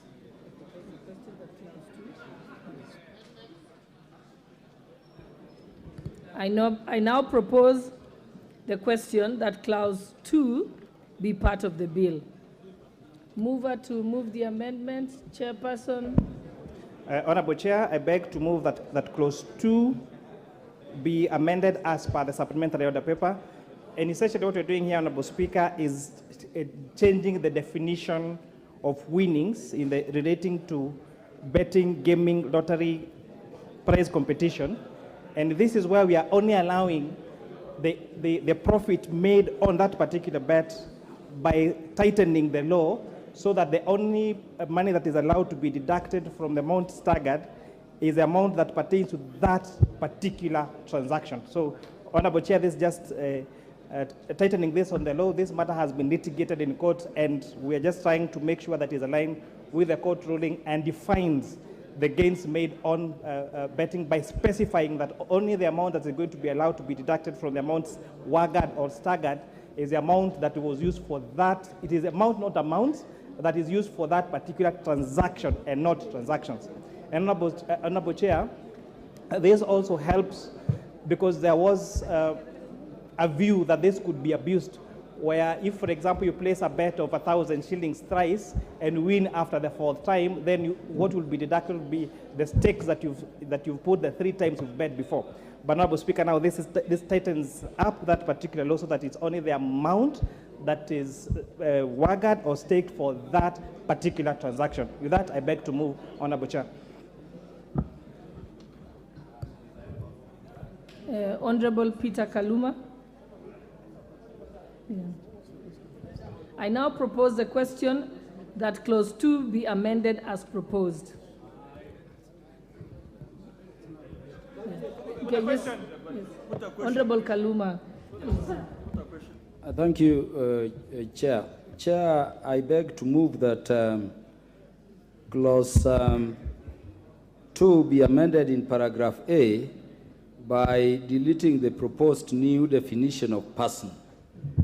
Honorable members. Are we mixing the two amendments?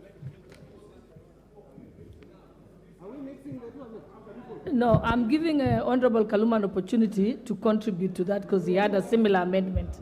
He had a similar amendment. So his was similar. Yeah, Honorable Chair, is the amendment proposed on person? Because I heard the Chair, Honorable Chair, to speak about a different matter. If it is on person, I can contribute, Chair. Yes, Honorable Kaluma, you had a similar amendment, yes. I thank you, Honorable Chair. Honorable Chair, I would agree with the committee to delete the definition of person for the reason, Honorable Speaker, that the definition proposed states that in the case of an individual, a reference to a relative, a person includes a reference to a relative as defined in section 26, subsection 5, and on that section 26, subsection 5 is a provision of the Income Tax Act.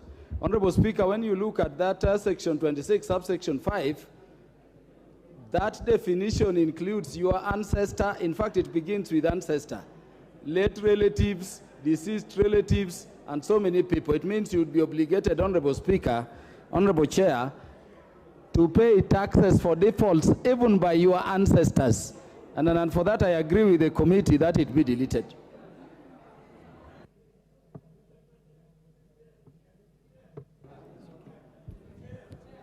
Yes, with the question.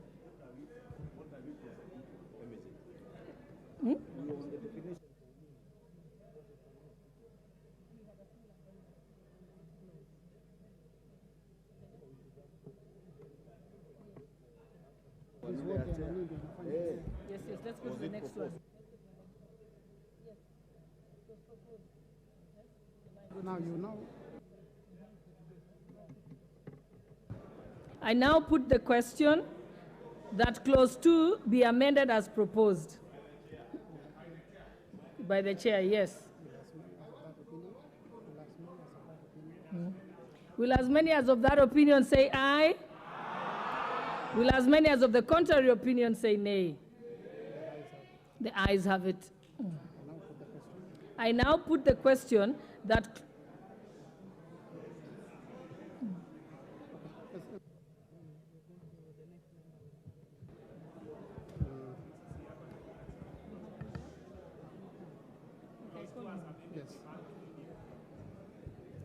Honorable Nyikal.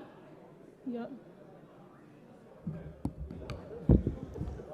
Thank you, Chair. My amendment in clause 2 is actually clause 2B, and my amendment is that clause 2B should be deleted.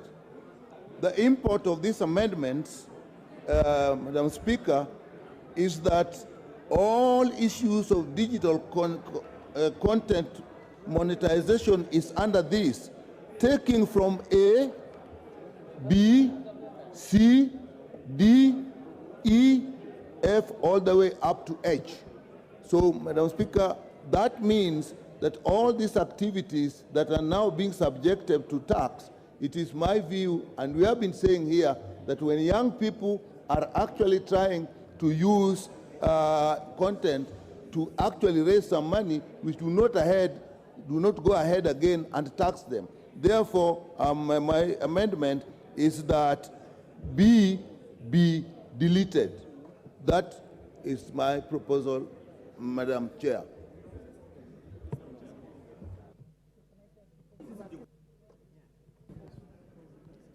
I now propose the question that clause 2 be amended as proposed by Honorable Nyikal. Yes, nothing.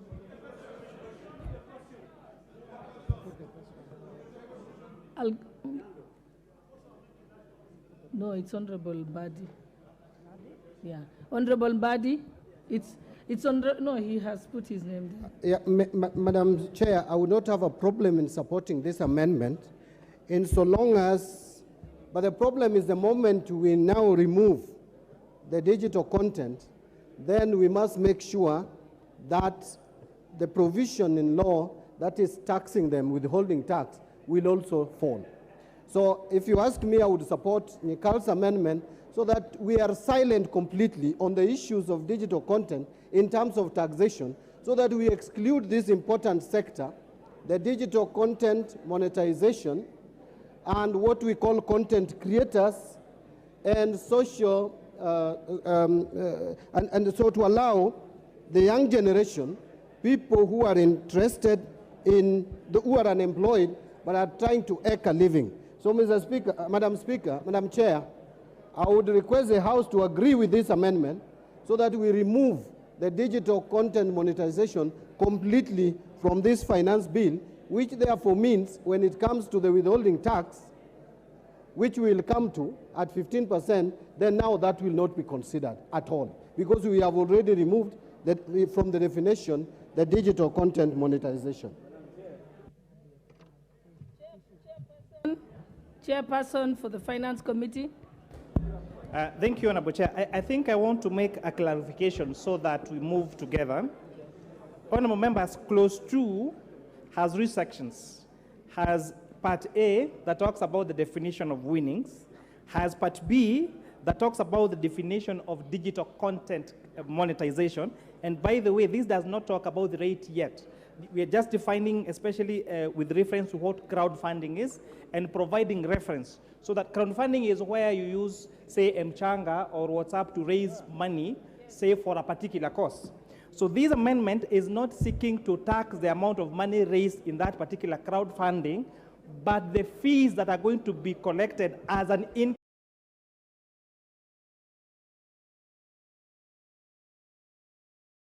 monetization, so that they are able to tax. Then part C, Honorable Osoro, these are three parts. It's important that we carry the members so that we know what we're doing. Part C is what Honorable Kaluma was talking about, deletion of persons. The committee has already proposed a deletion of that definition of persons that was giving liability to ancestors and family members and stepbrothers and stepsisters. So that is already, as per I've moved, as amendment of clause 2. With that, I wanted to bring the House to speed. I thank you, Honorable Chair. Yeah, Honorable Chair, I was just letting you respond to the proposal by Honorable Nyikal. Then after that, I'll give you an opportunity to prosecute all your amendments as the Finance Chair. What's your point of order, Honorable Mbadi? Madam Chair, what I wanted to say, because the proposed amendment is about digital content monetization. Just, put And the mic. Oh, it's okay, Honorable Mbadi. If you're agreeing with me, then there's no need to.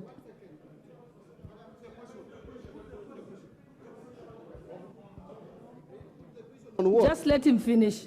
You have a minute. You say put the question and you Honorable don't even know what Mbadi, people are discussing. You're out of order, Madam Honorable Chair, Mbadi. Just finish. I've Madam given you a Chair, minute. Madam Chair, Yes. on the issue of rates, we will come to that. And the Yes. moment we are done. Okay. Yes, thank you. All right. We've had you. Okay. I now put the question that clause 2 be amended as proposed by Honorable Nyikal. Will as many as of that opinion say aye? Will as many as the contrary opinion say nay? The nays have it.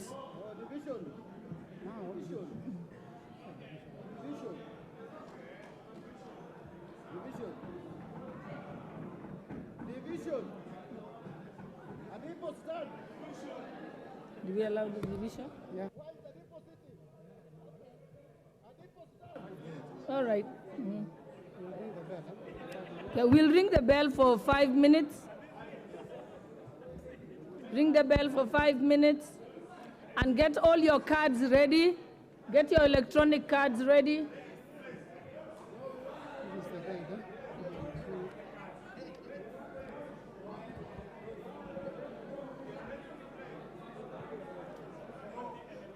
Honorable members. Yeah, I want to read.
Electronic. Electronic, but not everybody has a card. No, they spare cards. And the clerk had actually sent a message. There's 100 in the there. morning. People have been told to bring their cards, and there are some spare cards which they can bring for you. I sent one. You sent for one, eh? You come on. Unile hiyo mtu kadi yangu. Watu kadi yangu. Hello.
The division bell is currently on at the National Assembly, and members of the National Assembly are being rallied from the presence of Parliament to make their way into the chamber to allow for consideration of clauses in the Finance Bill 2023.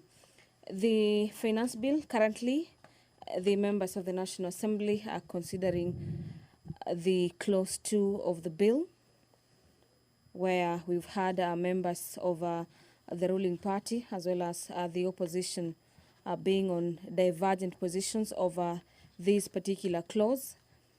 And to just take you through the clause in the bill is that it is about the digital content monetization.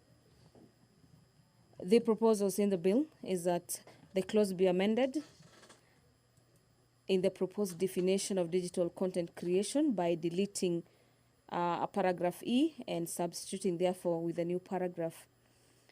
This particular clause further offers for use of a logo, brand, and catchphrase associated with content creator merchandises, sales, ebooks, as well as course or software. There is further proposals to delete paragraph H and substituting therefore with another paragraph H, A, that a content creator earns a commission or fees from crowdfunding. And the proposals is that there is a deletion of the proposed definition of a person. Currently, the National Assembly is considering the Finance Bill 2023 that has lots of clauses. And this is under the Committee of the Whole, where members of the National Assembly will be voting on different clauses. As it is, the bill has 79 clauses that members of the National Assembly will be considering. And so far, we have about 12 amendments to the Finance Bill 2023, where the opposition has 8 clauses. The committee has fronted 2 amendments, as well as the Kenya Kwanza administration has forwarded 2 amendments to the Finance Bill 2023. Well, Sergeant at Arms, close the door.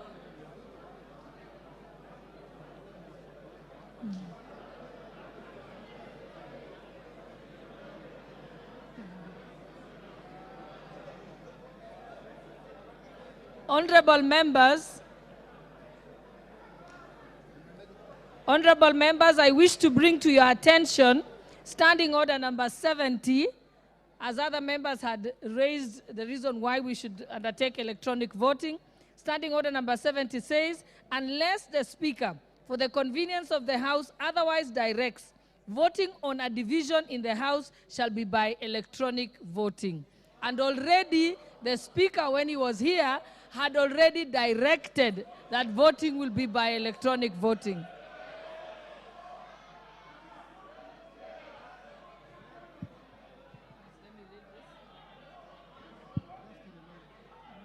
Honorable members, just to give you a reminder, honorable members, if there are members who don't have their cards, just bring it to the attention of the... Yes, but you, honorable member, you're out of order. Don't shout. He's going, just bring it to the attention of the Sergeant at Arms. And then you go, just go and listen to them. Just bring it to the attention of the Sergeant at Arms. And honorable members, I will now just take you through that now that the card has stopped, the bell has stopped, the doors have been closed and the bars drawn. We would like to ask all members to log out. All members log out for 60 seconds.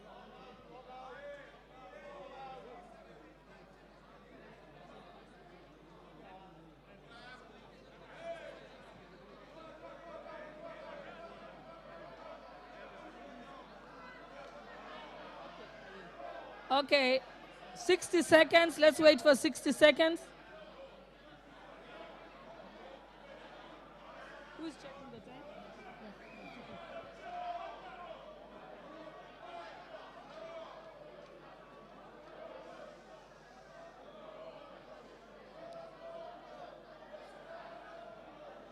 Honorable Junet, I already heard you and we have agreed. Okay, you want? Okay. Okay. Honorable Junet, proceed. Thank you, Chair. Chair, what we have agreed is that there are certain clauses that we are going to vote electronically, and there are major clauses that we have to vote physically. So the issue of VAT, the issue of housing is physical. The other issues, electronic. So we have agreed like that. That's the position. Honorable members, have you all logged out your cards? Okay. I can still see Betty Maina, Honorable from Muranga County. Honorable Lisa Chelule, remove your card. Honorable James Wandai, Leader of Minority, kindly pull out your card. Robert Basil of Yatta, pull out your card. Honorable Ibrahim, Wajir North, also remove your card. Pull your card. Eh? Order, honorable members. Order, honorable members. Remove your cards. Log out. I still have a number of people here. Honorable Robert Basil, Honorable Babu Awino, Honorable Francis Masara, Honorable Abdikadir Muhammad. Oh, good. Thank you. Thank you. Let's wait for 30 seconds.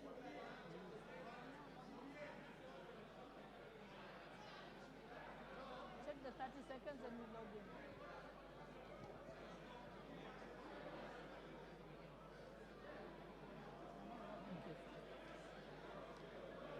Okay, honorable members, you may now log in. You may now log in.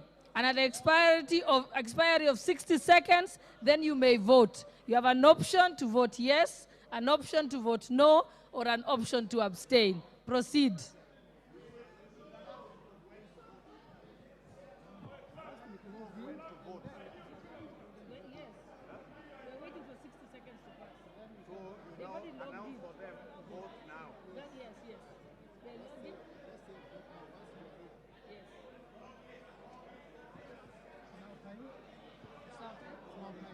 Okay, honorable members, it is now time. You may now vote.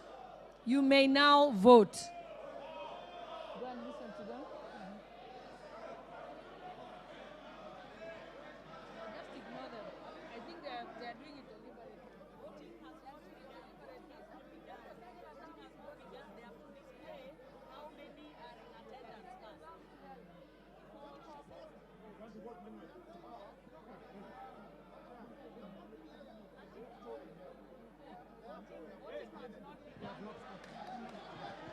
Okay, there is a bit of a challenge with the system.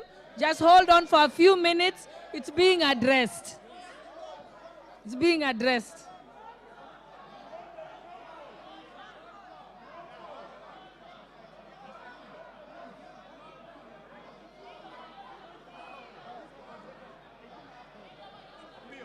Why don't we vote by roll call? Yeah, we said by roll. Order members, order members. The IT team is looking at it. There is no need to get animated about it. No, there's no point to be animated about it. It's okay. We are going to do it. You know, we have to try first because... Okay, it didn't work, eh? It didn't work. Okay, honorable members, we shall start roll call voting now because the system isn't working.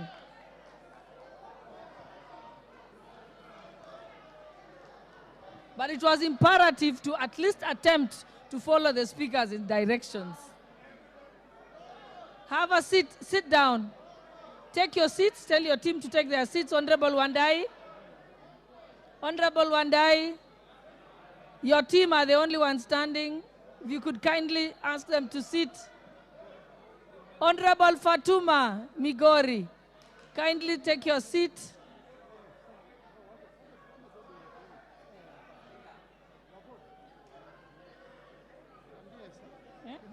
From what IT is saying, 206 are already logged in. There are 206. 206 are already logged in. Yes. The results have come. No, not the results, because they've not voted. But 206 are logged in. 260 are ready. Yes. Okay. So it's either an issue of us. So what is the system? What happens? No, it takes time. It will show when they vote. It will show the numbers. Why don't you tell one of the IT guy can't come here? Yes. See, the reason why she's on phone is for her to close the number. Yes. So 260 people managed. They are ready, yes. They are actually logged in. They are only waiting to do the vote. Yes. The IT team has confirmed that 260 people are actually logged in, are just waiting to vote.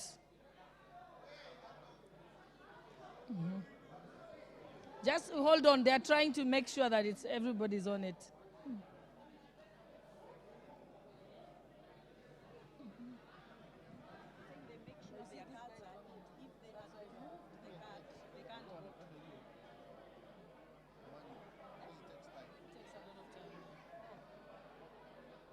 Dindi, I don't know what he wants to say. Dindi. Okay. Leave Dindi. Thank you very much. Thank you very much, Honorable Speaker. Honorable Speaker, I have been to this House several occasions, and most of the time that we actually try to vote digitally, Madam Speaker, it has not been successful. I'm wondering whether it is a coincidence, Madam Speaker, because this House has invested colossal amounts of money in making sure that we are able to vote efficiently and especially digitally.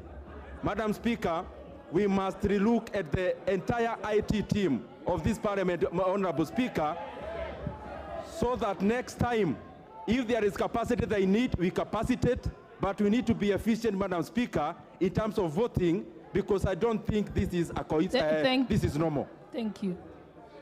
Thank you. You are there.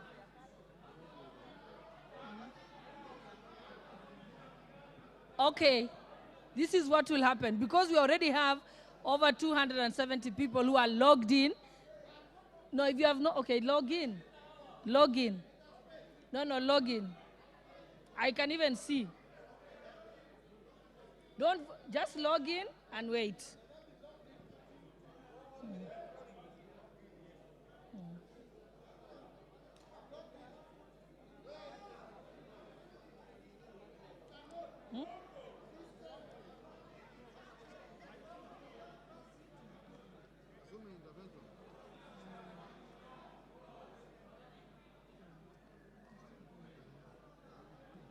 Honorable Badi, I can see your name. I can see your name, or you can move to another table.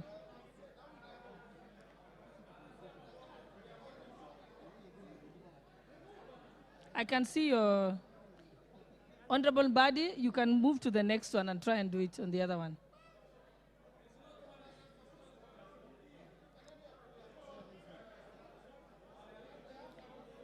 Honorable Badi, I know that trick. You're trying to make sure that we can go and do manual. Okay. Clerk will do that.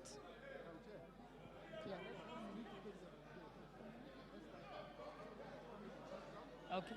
All right, we can give it one more try before we resort to another method. So let us all log out. Let us all log out. Let us all log out. Honorable Wandai, let us all log out. And then, has everyone logged out? Okay, let's wait for a few seconds. Yusuf Muhammad, Wajir West, pull out. Okay, all right. Now we can start again. Amos Mwango of Starehe, kindly remove your card. Don't log in until I tell you. Log out. Stay away until I tell you. I will tell you. You can ask for a spare. You can easily ask for a spare card.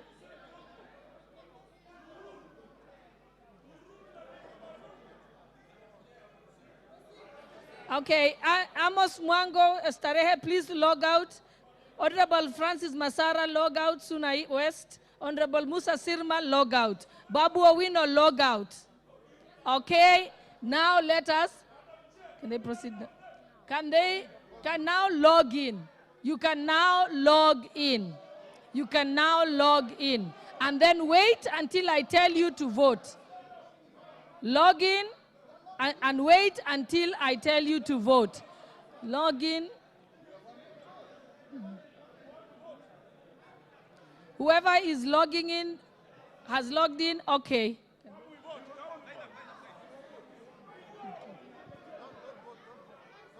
Yeah, do not vote yet. Just stay logged in. Do not vote yet.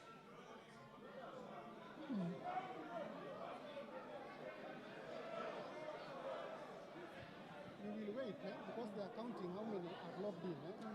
After they tell us, that's when we now give the Okay, honorable members, remain logged in, but do not vote yet. Remain logged in, but do not vote yet.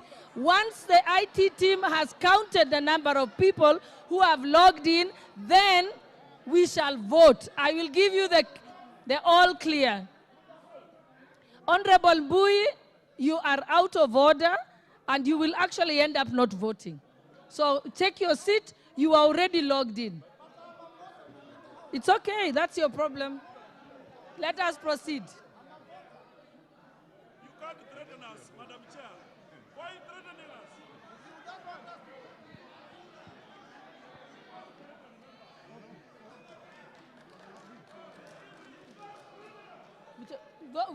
We'll vote.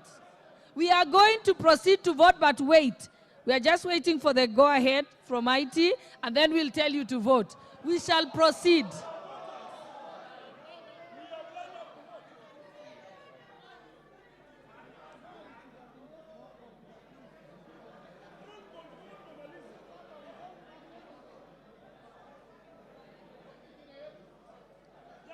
It's working.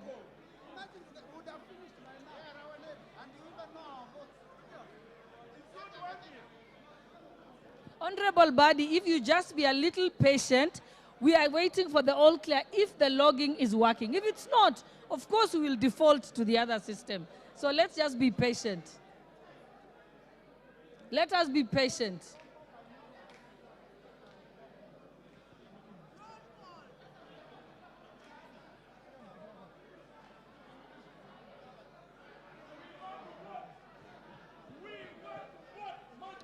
Honorable Wanami, you're out of order. Just be patient.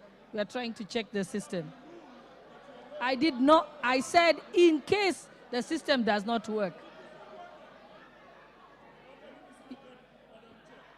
You can get one from Sergeant at Arms. They can bring you one.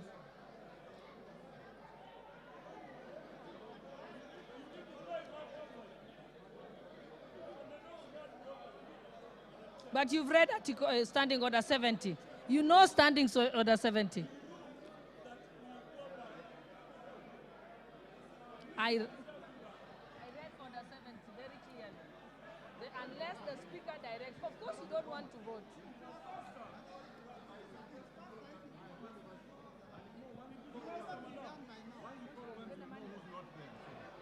Just be patient for 2 more minutes. If it doesn't work and not everyone has logged in, we shall revert to the manual system.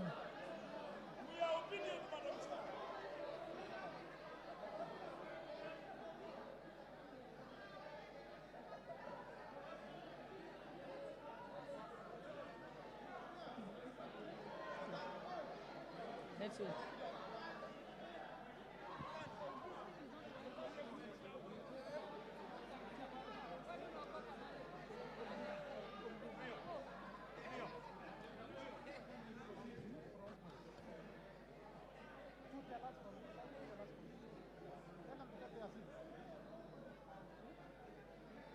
So it's not working.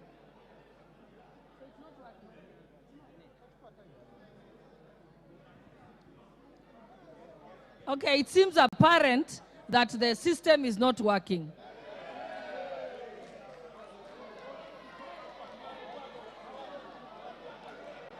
Then take your seats that we can begin.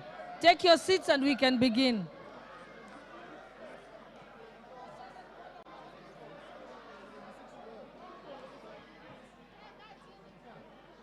Just to maintain order, direct that you read this, that everybody should be maintain order.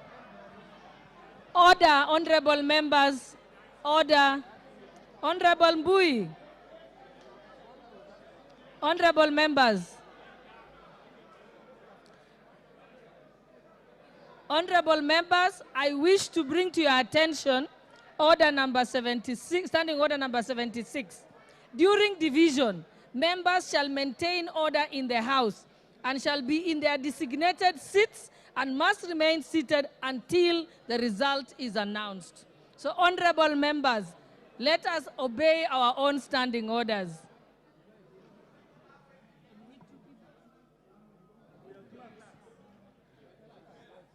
It's okay. Everybody can stay seated. The two clerks. Yes, Honorable Wanami. No, don't argue. Honorable member, don't argue. Just say, you're already standing there. Yes. Not everything has to be aggravated. Okay, two people from this side. Honorable Pukose.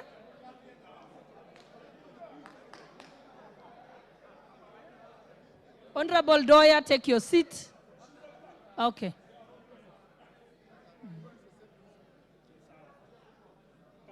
Honorable Wanjala, you're out of order. I just read Standing Order 76, that you must maintain order and be seated during division. If not, you'll be out of order and may have to leave the chamber. Take your seats. Honorable Owino, take your seat. Member for Karachu on your seat. Oh, Mumias, I can't see him.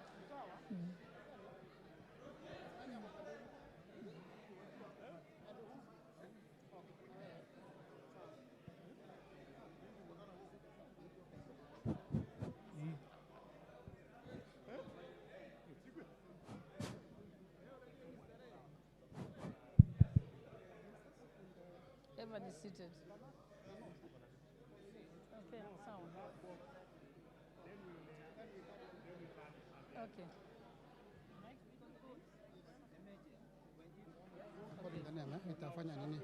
Just sit. Yes, just sit. Then advise.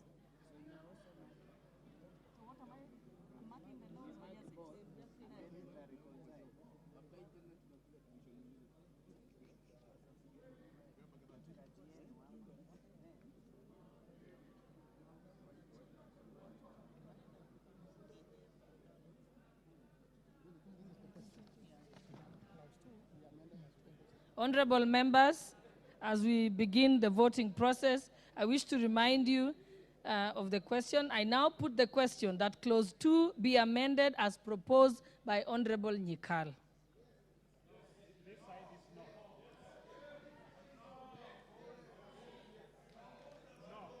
Okay, we shall now have the names read out by the clerk.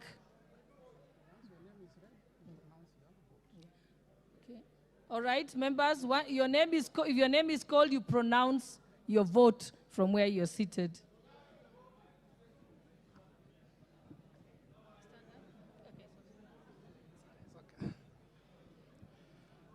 Chepkonga Kiprono Samuel. Chepkonga, before to know, you mark.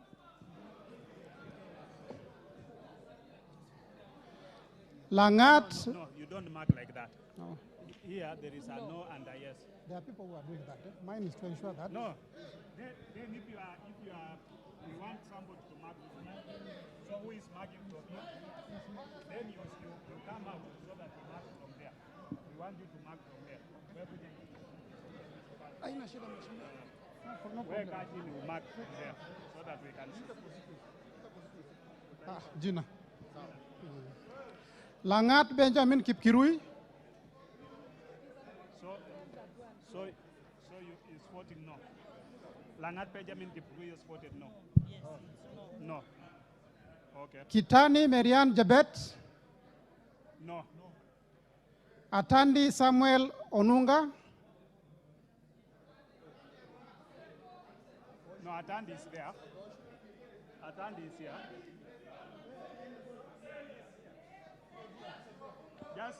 Just say no. Owino John Walter. Absent. No, absent. Owino is absent. Mrembo Irene Joki. Irene Jogi has voted no. Shurie Abdi Omar.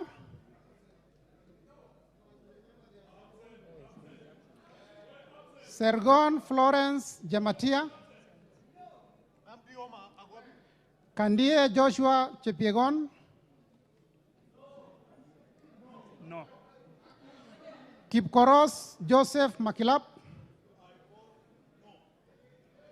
Kamuren Shaus. Kamuren? No. He has voted no. Koesh Nelson. No. Koeji Nelson, no. Momanyi Innocent Obiri.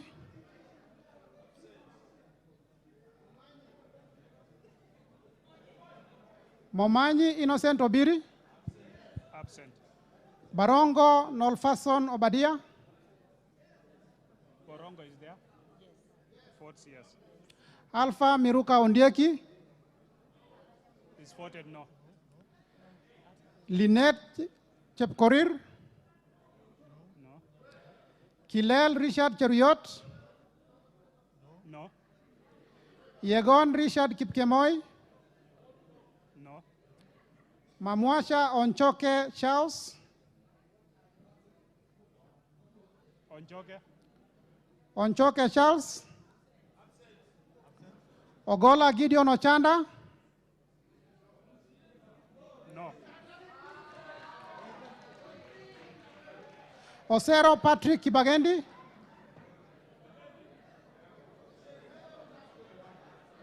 Absent. Yes. Amesema no. Wanjala Rafael Sauti. Wamboka Nelson Jack Wamboka. No, that's too loud. It's a spoiled fort. Wambilianga Catherine Nanjala. No. Yakub Ado Kuno. Do no. Yakub Ado Kuno. Absent. Komingoi Kibet Kirui. Komingoi Kibet Kirui. Komingoi? Kirui? Omanyo Catherine Nakabi. Absent. Absent. Mwale Nicholas Tindi.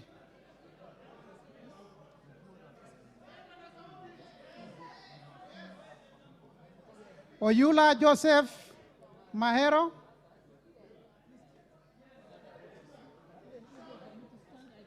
Mwiridhania Rindikiri Mugambi. Kirima Moses Ngushine. We are Meford, no. No. Rindigiri. Kirima Moses Ngushine. Meford, no. Okay, okay.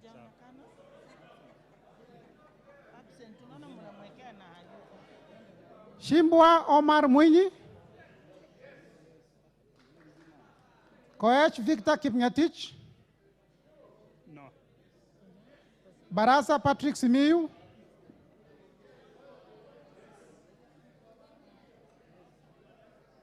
Barasa Patrick Simiyu. Joula Meford, yes. Biego Paul Kibichi.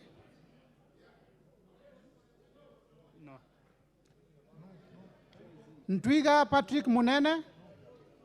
No. Joila Mefort, no. Honorable members, you have to rise up so I see you physically. Everyone should sit down because I have to see each person who's voting physically. That's why I'm standing up. Be silent.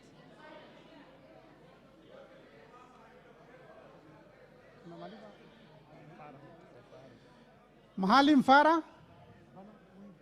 Absent. Huh? Mahalim Farah. Joya Menyamasa. He has voted no. No, Farah has voted no. What? It can't be spoiled. He has voted no. Elashi Beatrice. Elashi Beatrice. Kindly rise and speak up loud. Okay. Waweru John Kiari.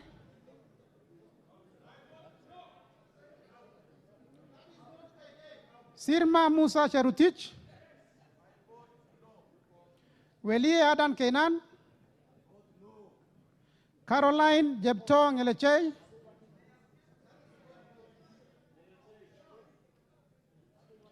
Gadiru Mejadong Benjamin. His votes no. Honorable Fatuma, you are out of order. You're supposed to be silently on your seat. Yes.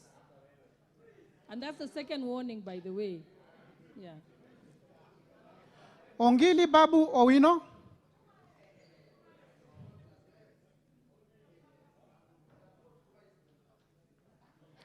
Gakuya James Mwangi. He has not voted. That's a spoiled vote. Nobody. No. Honorable members, that's why it's important. Don't make a speech, just say yes or no or abstain.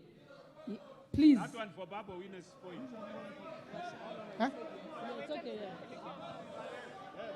Take your seat, Babu Owino, Honorable. Take your seat.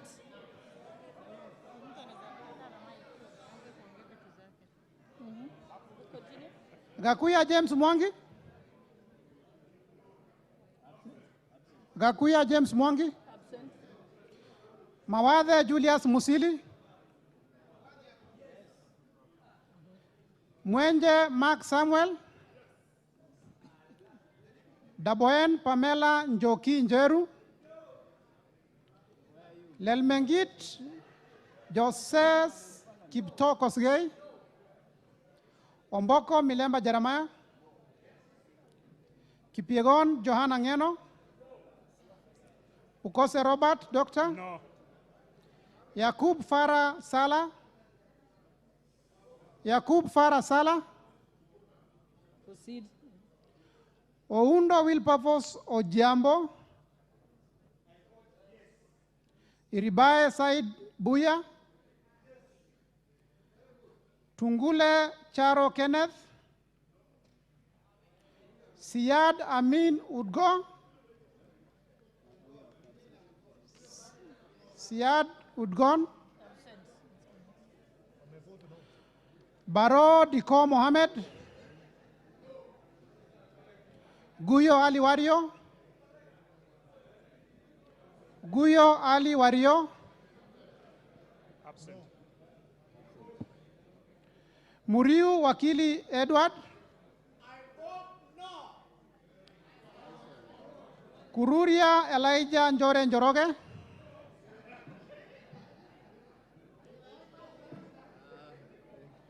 Kagombe Gabriel Gaduka. Odhiambo Elisha Ochieng. I vote no. His vote no. Gedenji Robert Gishimo. He votes no. Wanjira Martha Wangare. Wamushomba Gadoni. Abstain.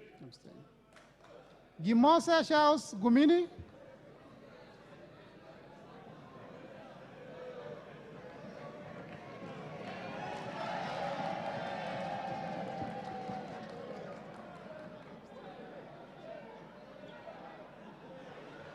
Gimose Charles Gumini. Timose, absent. Osogo Bensuda Joyce Atieno.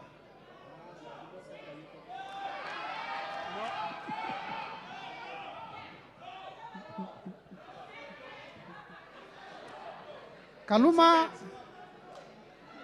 I'm a vote no, and I'm vote yes. That's a spoiled vote. Kaluma George Peter Opondo. Karido Kiili Daniel.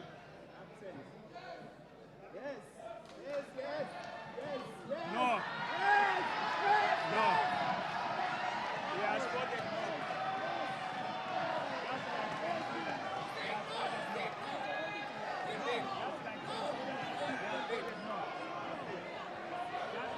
no. Order, honorable members.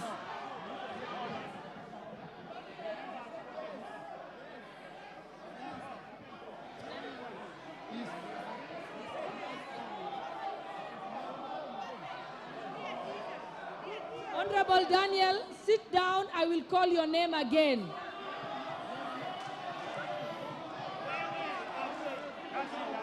Sit down. I will call your name again.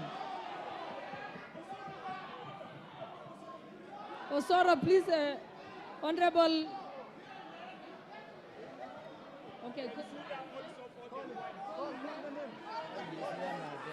Call the name. Karido Kiili Daniel. No. Thank you. We'll also take a repeat and call out Honorable Suda. Bensuda also. Bensuda, Honorable Bensuda, take your vote again. Okay. Thank you. So now neutralize. Manaiba Julius. Honorable Bayu, Honorable Bayu Kilifi, take your seat. Fatuma, this is the third time.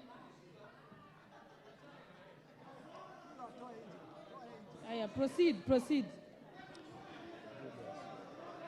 Julius Taitumu. Mwiriki John Paul. Abdi Ali. Mwiriki is no. Even Kaitumu ni no. Amesema no. Abdi Ali. No. Shinali Bernard Masaka. Shinali Bernard Masaka.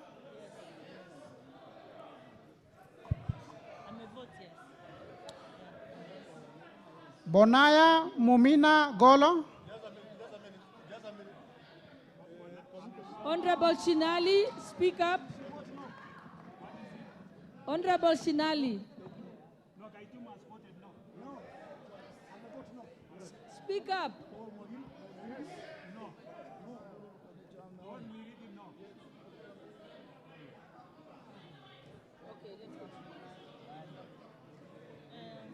Mumina has voted no. I take Bonaya Mumina no. Lomwa Joseph Samal. Joseph Samal absent. 2B Bidu Mohammed. 2B and 40 years. Badibadi Twalib. Ndongo Njoroge Koimburi.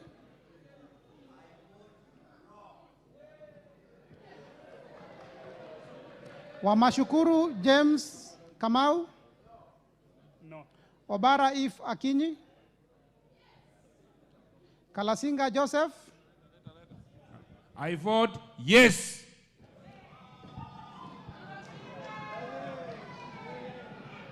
Titus Lote. Order members. Titus Lote. Lote no. Kimilu Joshua.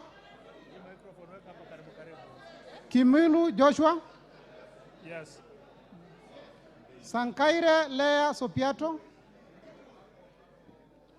Honorable Wandai, honorable member for minority leader, Tafadhali, ask them to keep the voices down so we can hear everyone. Sankaire Lea.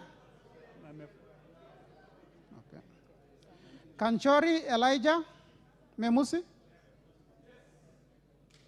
Amisi Kakuta, Nguro Onesmus Ngogoyo, Sakimba Parashina, Absent. Risa Sunkuya George,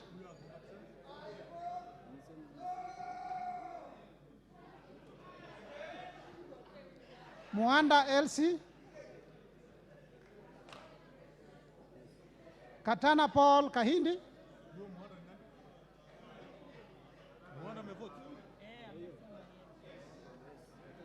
Hassan Abdi Yusuf, Juguna Chege, Makali John Okwisia, No. Kiungu Peter Irongo, Muli Fabian, He votes no. Shumel Samuel Moroto, No. Sudi Oscar,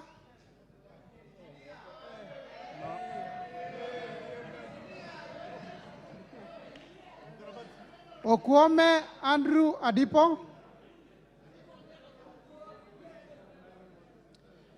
Karauri Ronald Kamuiko,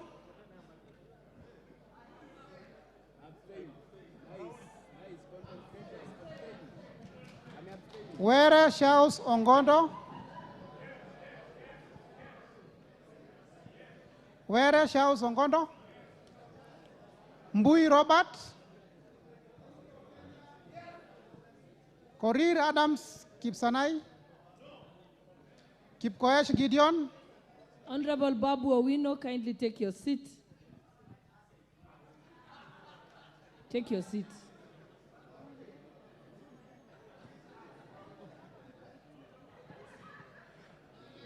Kipkoech Gideon Kimayo, Kemei Beatrice Chepngeno,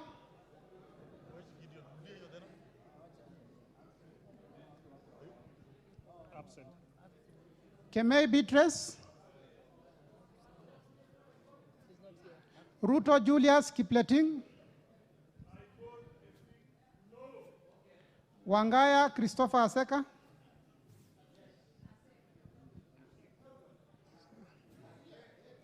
Wanjiko John Juguna, Absent. Aseka is absent. Where? Where? Where? We are not seeing him. Wanjiko John Juguna, Waithaka John Machua, Muradha Ann Wanjiko, Orero Peter Ochieng, Absent. Absent. Mbalu Jessica Nduku, Absent. I saw her somewhere there. Mbalu Jessica, Absent. Oh, she's there. I can see you. Okay. Mutuse Ekomas Mwengi, No.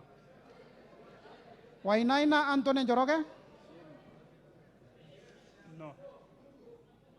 Munyoro Joseph Kamau, Nyoro Samson Dindi, Ishungwa Anthony, Sunkuli Julius,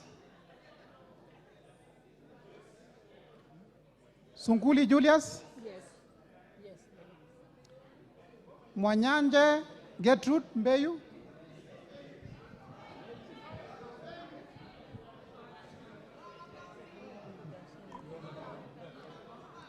I vote yes to the amendment. Thank you. Baya Owen, Kitty Richard Ken Chonga, Absent. Zambia Thaddeus Kidhua, Mutua Didmas Barasa, Bisau Morris Kakai,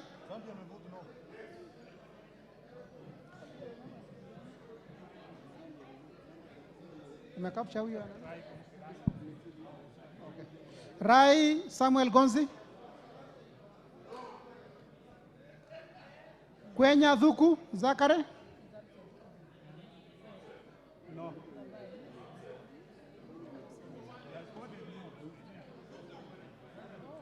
Kwenya Dhuku. Is there, he's voted no. Okay. Na ule? Oh. Nyinyi ni kumaka. Sisi ni Muia Wanjiko. Muia Wanjiko.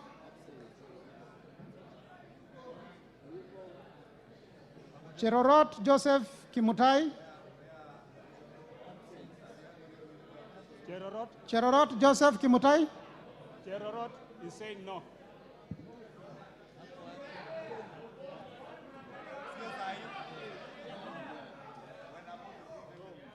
No. Kosgei Ilare Kiplangat. No. Relax. Cherorot amevote no. Tumeiona.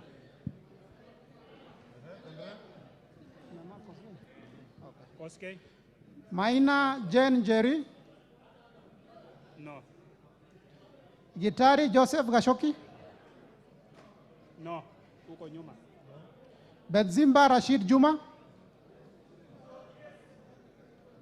Aburi Donye Doris. Yes.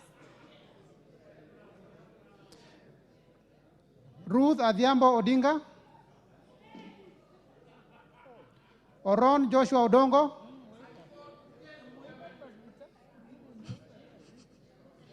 Ahmed Shakil Ahmed.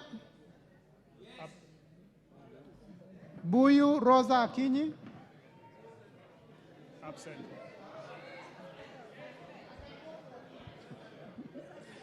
Kasalu Irene Mudhoni.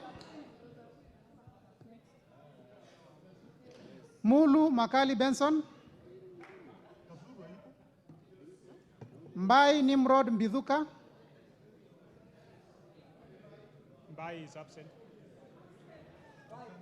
Mboni David Malika. Malika. Mboni.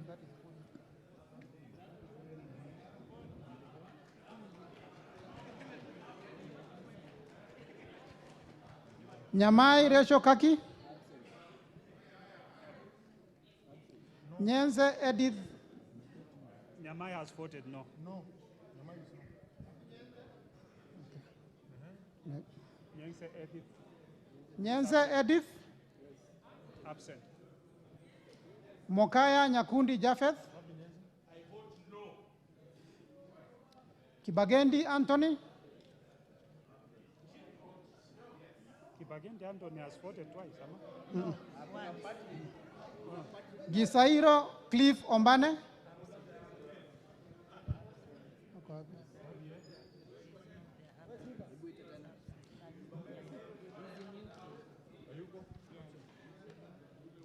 It's disorderly to try and attempt to vote on behalf of someone who's not present.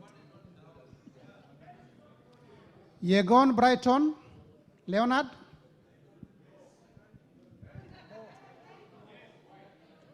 He has voted no. Kiprono Mutai Alfred. Tonui Joseph Kipkosgei. Kamero Maisori Marwa Kitayama. Robi Mathias Nyamabe. Masito Fatuma Amisi. Wanyonyi Ferdinand Kevin. Abdirahman Mohamed Abdi.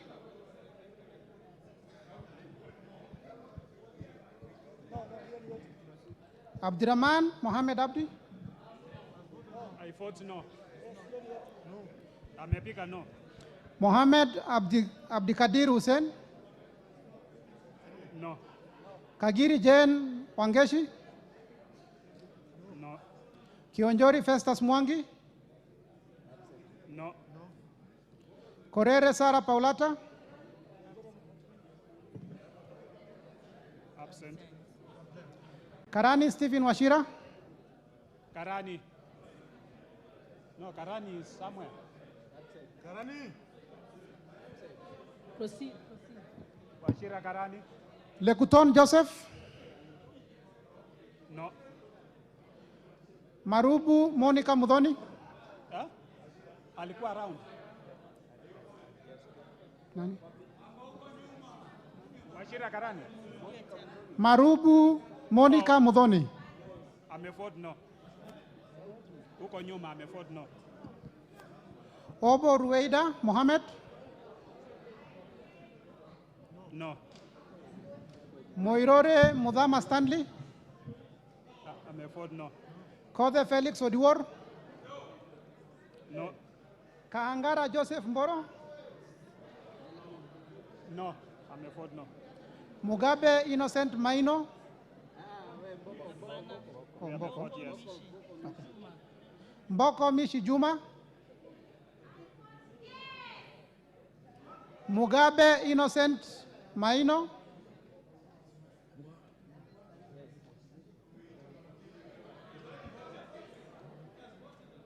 Ameford yes. Hapo ametikiwa. Hawezi rudiwa. Shege John Kirago. No. Akuja Prota Sewesit. No. Oyugi Dick Maungu. Nabii Nabwera Daraja. Shiforomondo Mangale Munga. No. Mukwana Titus Kamala. Mbiuki Jafeth Miriti Kareke. Kamene Joyce.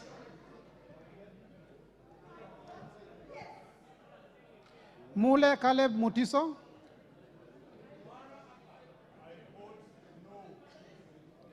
Kombe Addison Garama. Omwera George Aladwa. Kiamba Susan Dunge.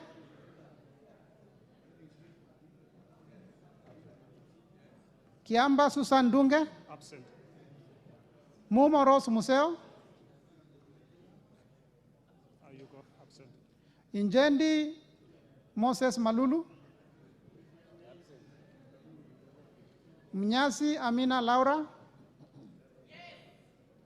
Abdullahi Bashir Sheikh. No. Sheikh Humal Ker Kasim.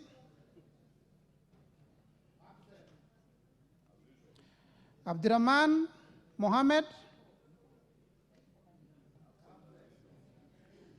Haro Abdul Ibrahim. No.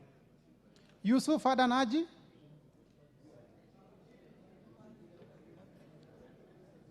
Yusuf Adan Haji. Absent. Mukunji John Gitonga. Mugunji.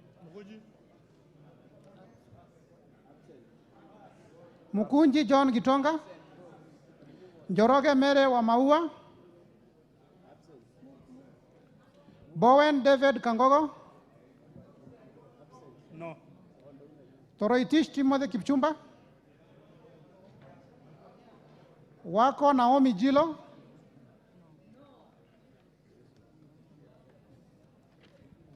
Mwalio Joshua Mbidhi Mutua.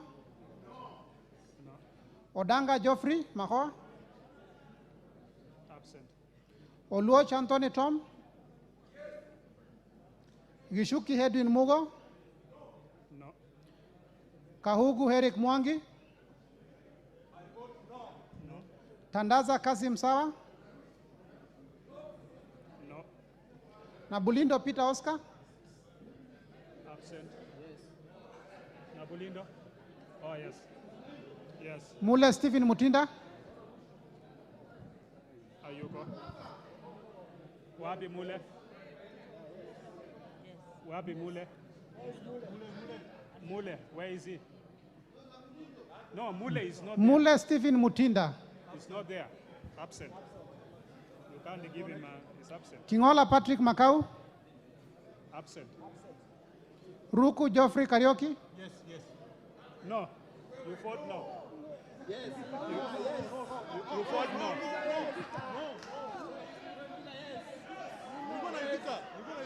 You fought? Vote now. Ruku Geoffrey Karaoke.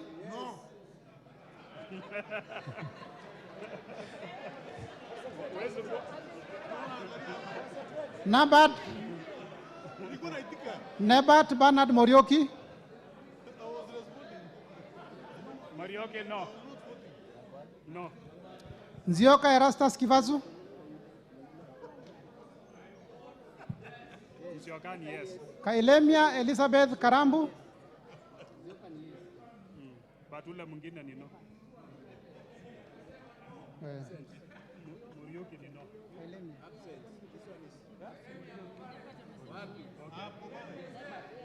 Endelea. Continue. Kilemia Elizabeth. Kailemia Elizabeth Karambu. No. Okay, hold on. Honorable Nebat Bernard, could you kindly take your vote again? Let's proceed.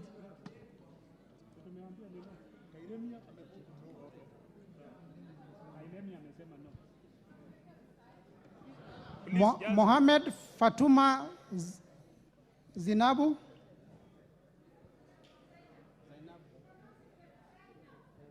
Sinap.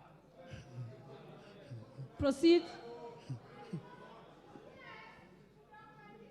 Thank you. Proceed. Call the next name. Kipngor Ruben Kiborek. Barto Phyllis Jepkemoy. Kimani Francis Kuria. Shimba Zamzam Mohammed. Kirwa Abraham Kipsang.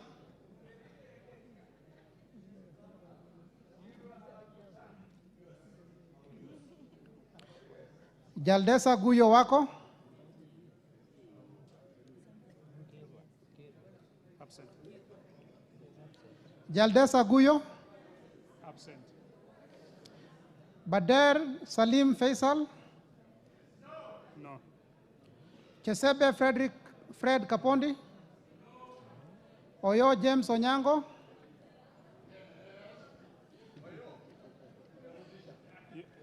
Gishoi Kagushia. Gishoi Kagushia. Salasia Peter Kalerwa. Naika Johnson Manya. Kagusha, no.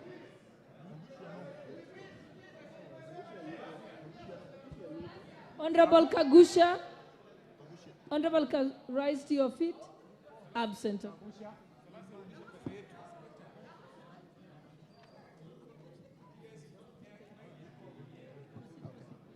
Maina Bettingeri. No. Mashele Mohamed Sud. Musau Vincent Musioka. No. Shake Peter Mbogo.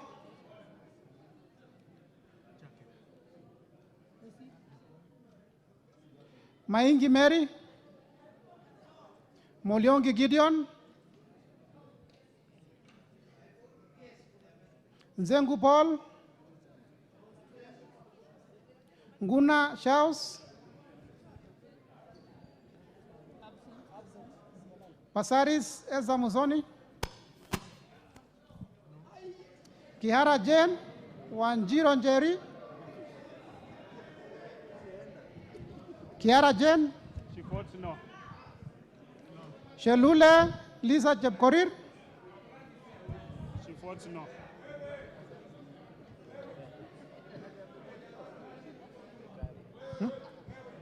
Gikaria David.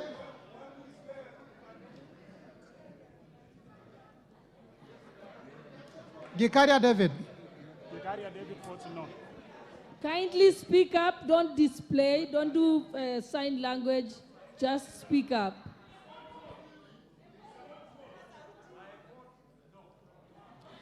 Arama Samuel.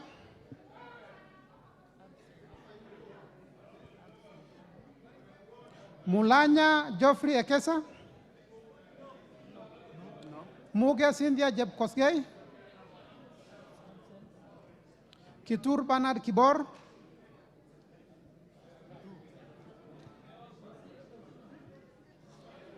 Tonkei Rebecca. No. Aramat Lemanken. No. Pareyo Agnes Mantane.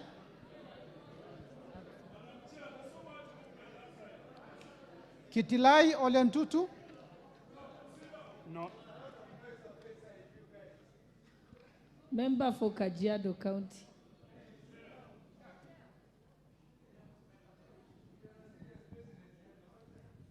Yes, and also Oscar Sudi and Honorable Kaluma, take your seats. Tongoyo Gabriel. Wangwe Emmanuel. Gashagua George. Owino Martin Peters. Ashakwa George is no. GK Masharia Karaoke. No. Chepkon Charity Kadambi. Guyo Hade Wario. Absent. Abdul Rahim Dawood. He votes no. Nyamoko Johach Nyamashe. No. Owor Joshua Duma. Mohammed Ali Mohammed. No. Mongina Jerusha Momanyi. Gitau Faith Wairimo. Odoyo Okelo Gerard. Janda Zahir. Manduku Daniel Ogoka. He has voted no. Odege Tom Mboya. Washira Rahab Mukami. No.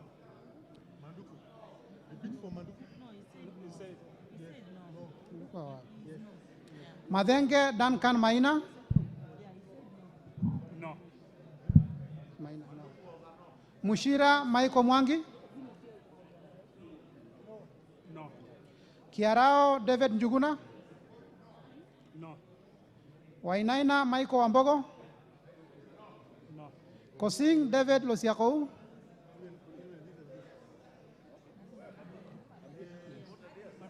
Mupe Antone Kenga. No, what is the problem? The problem is maybe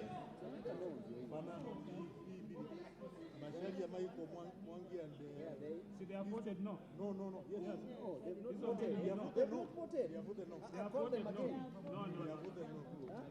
Madam Speaker, we cannot have Babu here and no. They have voted no. I'm the chief agent. I'm the chief agent. I'm the chief agent. Wago has come back. Now step down. Wago is back. Wago is back. Wago is back. Wago is back. We can't have three. They have voted no. They have voted no.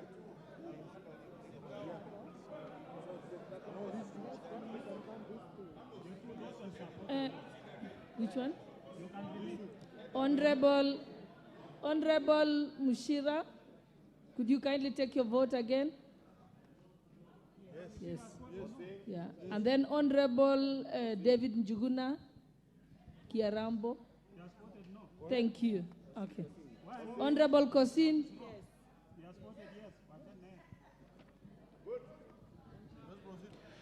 Mupe Antone Kenga.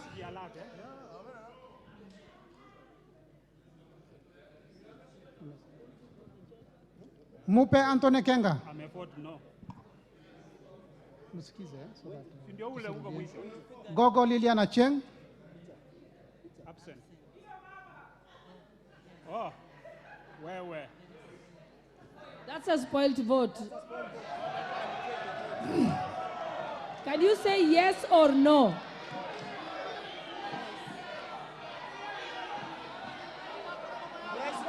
Order members.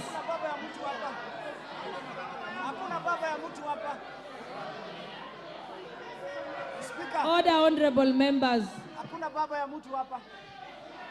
Honorable, just take your vote again.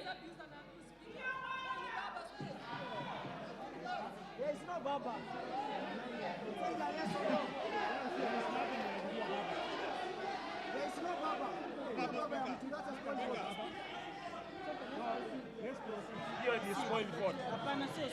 Hiyo ni spoiled. Wewe tuendelee, my friend. Order, honorable members. Order, honorable members.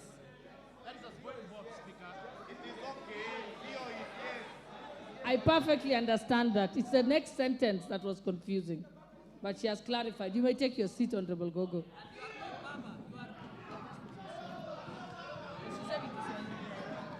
Amolo Paul Otiende. Shebor Paul Kibet. It's voted no.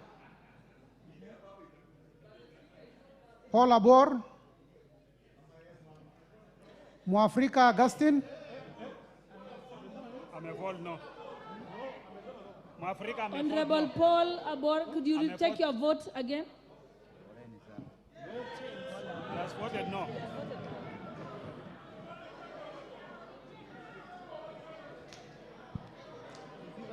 Mwafrika Augustine. Amepiga no. Mwafrika amepiga no. Honorable Mwafrika. He has voted no. Francis Kajwang. Absent. Kingara Simon Nganga. No. Karemba Eric Mushangi. No. Longova Sloya Clement. No. Luyai Kale Mamisi. Absent. Raso Dido Ali. No. Lenguris Pauline. I'm a vote no. Lentoy Johnny Jackson. Lekumontare. Letipila Dominic Eli. Lesuda Josephine Naisula. Nikal James Wambura.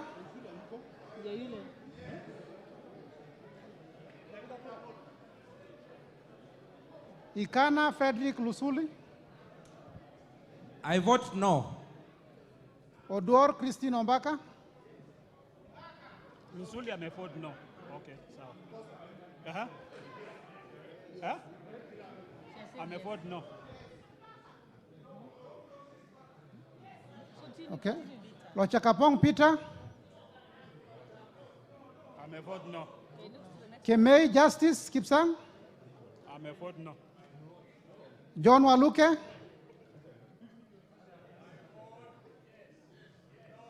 No. Sigei Francis. Sigei Francis amevote no. Dr. Shadrach Mwiti. No. Onyego Silvana Sosoro. Kiplagat David. Maina Mwago Amos. I vote yes. Yes. Odhiambo Millie Grace. Omondi Karoli. Omondi Karoli no. Gashobe Samuel. No. Mohamed Junet Sheikh Nu. Masara Peter Francis. Mizigi Lydia Aiga Munene. No. Mizigi amevote no. Abdullahi Amina Dika.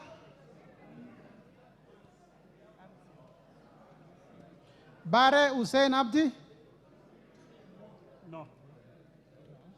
Buire John Okano. No, where is he? Buire John Okano. He's not, no, he's absent. Oku Edward Kaunya. Absent. Oh. Yeah. Yes. Honorable. Haika ameweka no. Alisema no. Honorable Aika, just take your vote again. Thank you. She's just polite, that's all. Otusho Mere Emase, No. Mwangi Geoffrey Wandeto, No. Murugara George,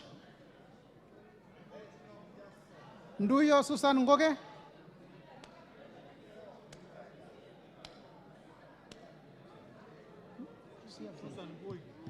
Nganga Alice Wamboi, No. Kas- Nduyo Susan Ngugi. Ako.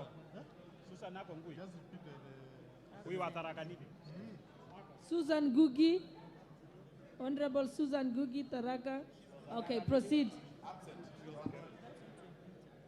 Nganga Alice Wamboi, Ameford no.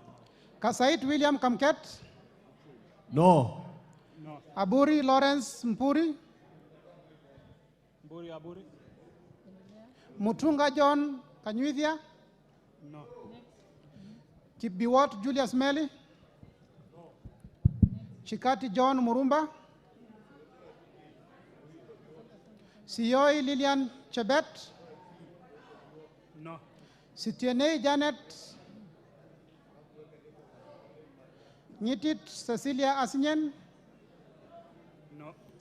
Emade Joseph Namwar, No. Ngolong Nicholas, Absent. Nabuin Paul, Absent. Namoit John Ariko, Daniel Nanoko Epuyo, No. Boss Gladys Jebkosgei, Ocheng David Ouma, Wandai James Opio, Nyamita Makogola, Nyamita amesema no. Let him take again. Honorable Nyamita, retake your vote. You said no. Kagezi Kivai Hannes Togesi, No. Adagala Beatrice Kahai, No. Abdi Kamis Chome, Absent. Okay. Jeho Fatuma Abdi, Absent. Mohammed Aden Naudi, Sane Ibrahim Abdi, No. Ado Mohammed Aden, Farah Yusuf Mohammed, Wanyonyi Martin Pepela, No. Sitati Daniel Wanyama, No. Mogaka Stephen, No. Kasiwai Rael Chepkemoi, No. Wetangula Timothy Wanyonyi, I vote yes. Mwakuona Danson Mwashako, Basil Robert Ngui, Ali Abdisirat Khalif, No. Shege Sabina Wanjiro, Absent. Denar Joseph Amisi, No. Harun Suleka Ulbale, No. Ikiara Dorothy Mudhoni, No. Iraya Joseph Wainaina, Kosgei Jackson Kipkemoi, I vote no. Mayaka Irene Nyakerario,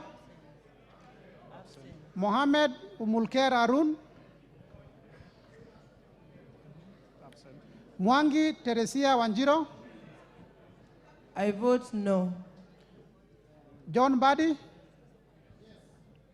Talib Abubakar Ahmed.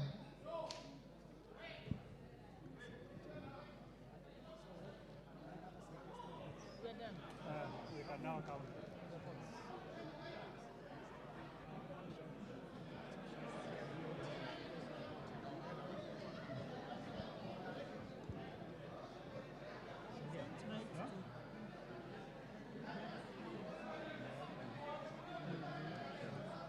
Absent is 2.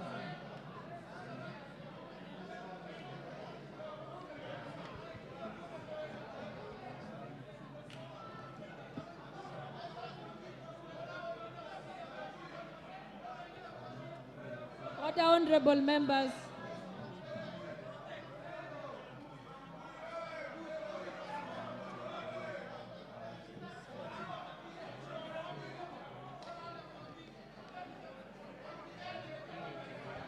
Honorable Mbadi.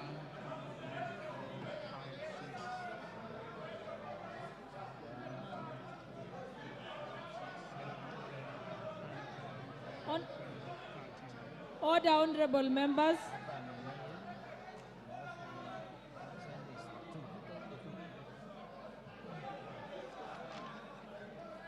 What's the name of that member?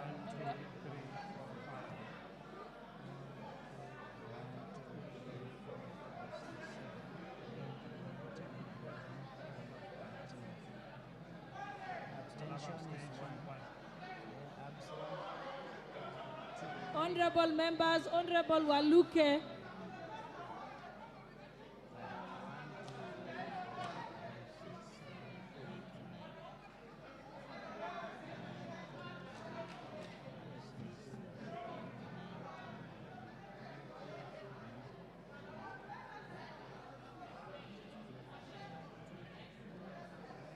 Sorry?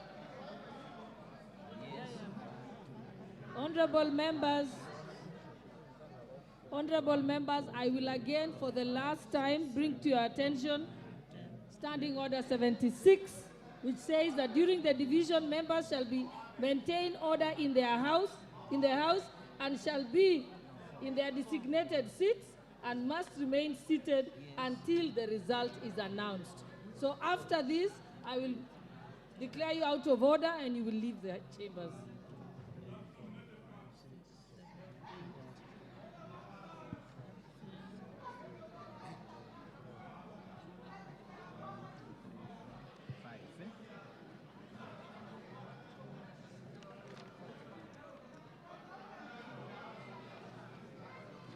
Yes.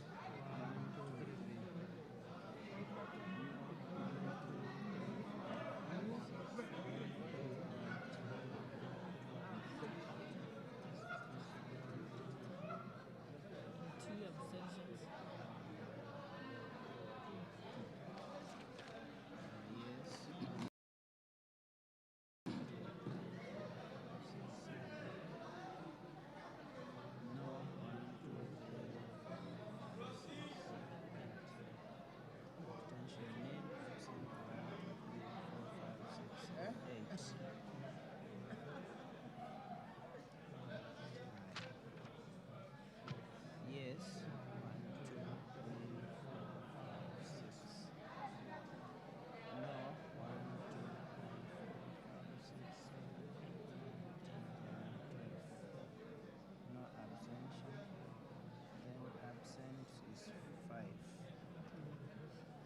2, 3, 4, 5, 6, 7, 8.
Absent.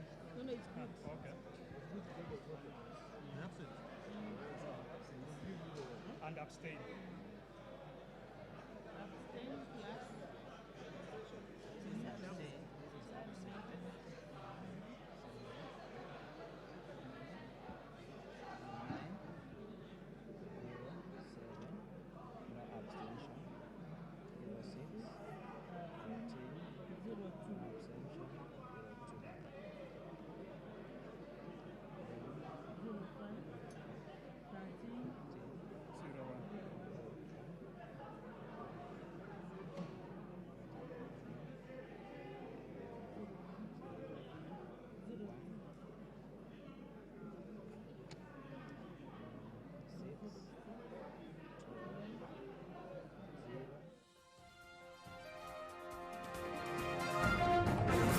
GTN TV, home of gifts and talents.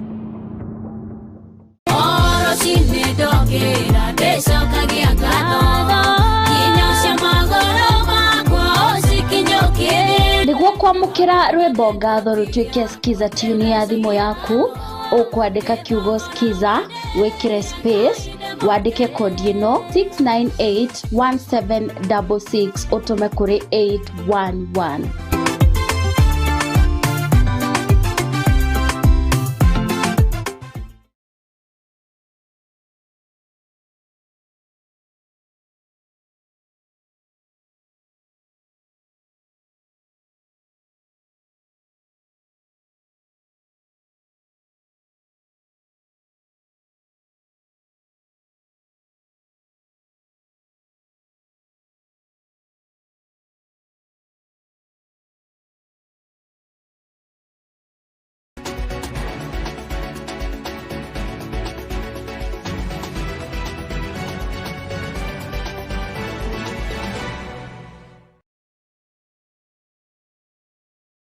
Aise, fahali yangu kuwa nawe ikiwa ni jioni ya Jumanne tarehe 20 mwezi wa Juni mwaka 2023. Kwa kweli wanahabari wetu wanaripota, wahariri pamoja na wapiga picha wamekuandalia taarifa kemkem na kwenye chumba chetu cha habari, na nipo ange kabisa kuweza kukuletea poroja hili kwa njia moja kwa moja hasa kwenye taarifa zetu. Lakini hadi 9:10 kwanza tupate baadhi ya vidokezo.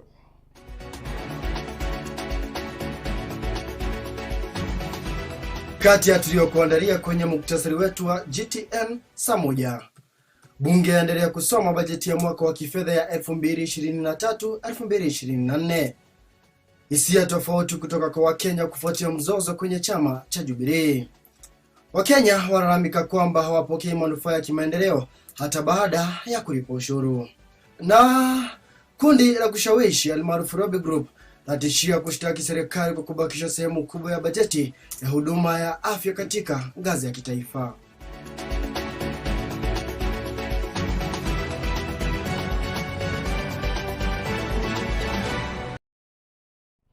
Na moja kwa moja kwenye taarifa zetu, kwa kwamba unaweza launga nami kwenye mitandao ya kijamii tupo moja kwa moja, upande wa Facebook tupo moja kwa moja GTN TV Kenya, upande wa YouTube vile vile tupo moja kwa moja GTN TV Kenya. Launga nami niambie tutazamia uko upande upi na haswa taarifa za kupeleka kivipi. Na katika taarifa ya kwanza ni kwamba mswada wa kifedha unaendelea kusoma bungeni huku Wakenya wakihofia kwamba wataendelea kudhoofika kiuchumi. Hisia tofauti zazidi kuibuka bungeni huku maongezi ya mirengo tofauti yakikinzana.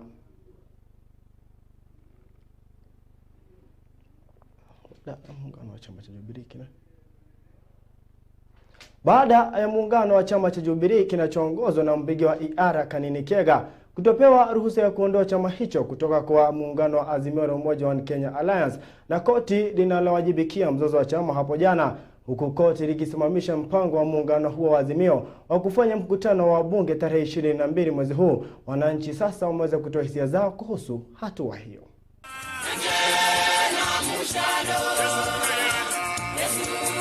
Mzozo ndani ya chama cha Jubilee umezidi kutamba na viongozi tofauti kutoka chama hiki wakizidi kupiga densi zilizopendwa, huku muungano unaongozwa na mbunge wa Iharakani Kega na mpinzani wake Jeremiah Kioni wakizidi kuonyesha tofauti zao. Na hapo jana koti linalosuluhisha mizozo ya kisiasa linaloongozwa na mwenyekiti Desmond Ndungo kutoa amri ya kusimamisha hafla za muungano huu za kuondoa chama hiki kutoka kwenye muungano wa Azimio. Sasa Wakenya tofauti wametoa hisia tofauti kuhusiana na hatua hii. Tukizungumza na wenyeji wa mtaa wa Kiriaini, eneo bunge la Mathioya ya kaunti ya Murang'a, wametoa hisia zao kufuatia mzozo na hatua hii, huku wengine wakiunga uamuzi huu, huku wengine wakikatana nao. Upande wake Karega Wachira na ambaye ni mwenyeji hapa, amewarai viongozi wanaotokea chama hiki kuweza kutulia kwenye chama hiki cha Jubilee ndiposa wazidi kuletea Wakenya miradi ya maendeleo. Mi kwa majina naitwa Karega Wachira. Nimetoka Mathioya, kaunti ya Murang'a. Chama cha Jubilee kimeongoza kwa miaka 10. Na sasa sijui ni kwa nini watu wanataka kuhepa hii chama cha Jubilee kwa sababu kuna chama kingine kimekuja. Na baada ya kupiga hatua 2-3, tunapatana na Joseph Mwangi Kariuki anayejihusisha na biashara maeneo haya ya Kiriaini na ambaye ameweza kuwakashifu vikali viongozi na ambao wanaleta mzozo kwenye chama hiki, huku akisema chama hiki kibaki mikononi mwa aliyekuwa rais wa 4 Uhuru Muigai Kenyatta, na kusema sasa waachane na siasa za chama na waweze kuangazia vizungumkuti vinavyozidi kuwakumba wa Kenya. Mimi naitwa Joseph Mwangi Kariuki na nyendagia nguo cia wanaingilia sama, wanaingilia Kioni na president ule alikuwa anaitwa Uhuru Muigai Kenyatta, wanamuingilia na hiyo chama imetoka mbali, imetolewa mbali na Uhuru. Sasa sisi tunasema Uhuru aendelee na chama yake. Upande wake Hana Wanjiru na ambaye vile ni mfanyabiashara marapa, amewarai wana Jubilee waweze kuungana na serikali iliyo mamlakani ndiposa wasiweze kuachwa nyuma kwenye miradi ya maendeleo, na haswa ndiposa wazidi kuwafanyia wananchi kazi. Githago Hana Wanjiru na nyendagia cirio kuma thoko ya Kiriaini na ndi muikari wa guku ni andarama ikameneka Jubilee ri ni ingimera mume mwena ucio wa Jubilee mathie mwena wa thirikari nigetha ukaheo mbeca ni thirikari uhote guteithia andu aku aria maguthurire. Haya yamejiri huku koti ikipeana onyo kuwa hakuna pande yote ambayo imeruhusiwa kuchukua hatua yote kuhusiana na chama hiki. Kesi hii sasa ikitarajiwa kusikizwa mnamo siku tarehe 22 mwezi huu wa Juni, huku koti ikizidi kurai pande zote mbili angalau ziweze kuketi chini na kuweza kuleta suluhu ya mzozo huu, huku wawili hao wakionyeshana hamu yao. Niruhusu turudi moja kwa moja kwenye bunge la kitaifa. Mswada wa kifedha unaendelea kusoma bungeni huku wa Kenya wakihofia kwamba wataendelea kudhoofika kiuchumi. Hisia tofauti zaibuka bungeni huku maongezi ya mirengo tofauti yakikinzana.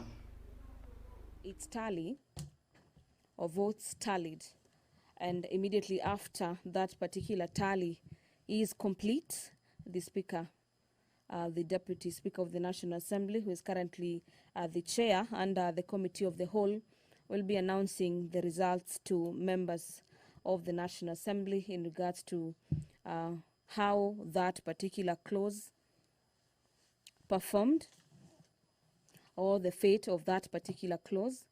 Remember, this is a clause by Honorable James Nyikal from the opposition side that seeks to scrap the digitization of content creators under the Finance Bill 2023.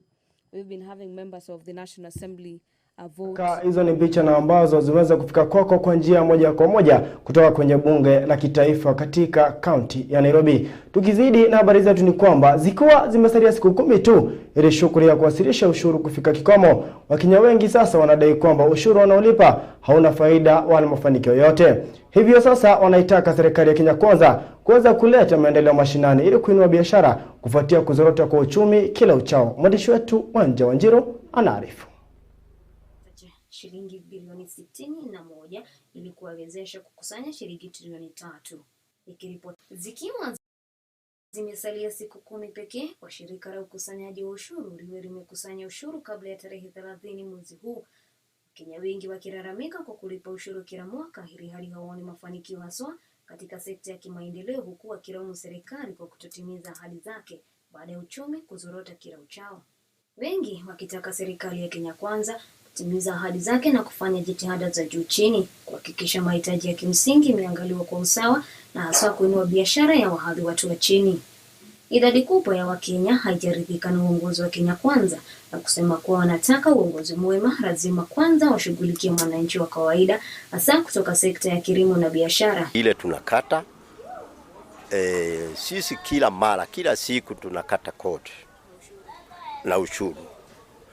Na tulikuwa na matarajio serikali yetu itafuatilia ndio tuwe na furaha ya hiyo kodi yetu. Lakini wakati wa sasa nikiwa katika soko ya Kireaini sioni kazi ile inafanya. Ile hali wengine wakisema serikali ipewe nafasi ya uongozi ili kuleta mabadiliko.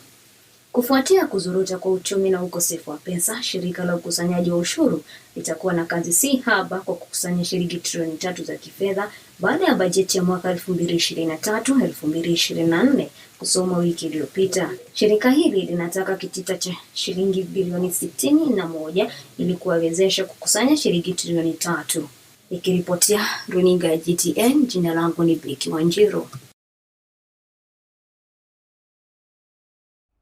Kufikia hapo basi, mpenzi mtazamaji, niruhusu naweza kukimbia madukani kisha nirejea papa hapa kwa muda usio mrefu.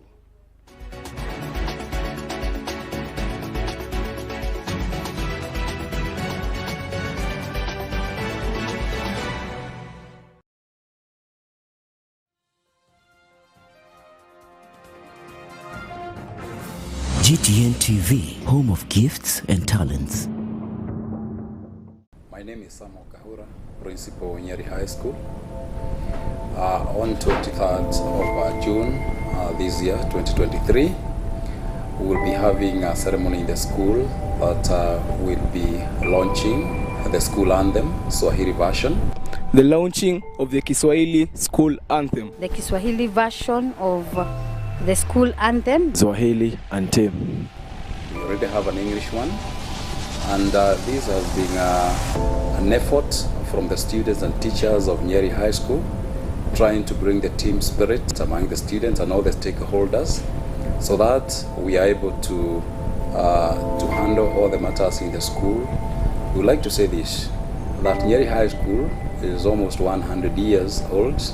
It has been producing men of substance who are out there in the society. Therefore, that day will be one of those days that will be coming up to form the very, very, very strong history and the heritage of our great Nyeri High School. Welcome the viewers of GTN into this very big ceremony and ask you to continue partnering with us so that we can bring up these young men in the right way. Karibuni. RBG Works Limited is a construction company that deals in construction materials produced with state-of-the-art machines. They are uniquely designed to fit all your construction needs for buildings, roads, pavements, parking lots, bridges, and many more. The materials include interlocking hollow blocks, cabro pavers, road curbs, road channels, hollow ports, louver blocks, paving slabs, wall coping, side slabs, spindles and balustrade, coverts and concrete posts. For more enquiries, you can contact us on 0738 123 123, that is 0738 123 123, or visit our company that is located opposite Kagumo Teachers College along the Nyeri Mukureni Road. All are welcome.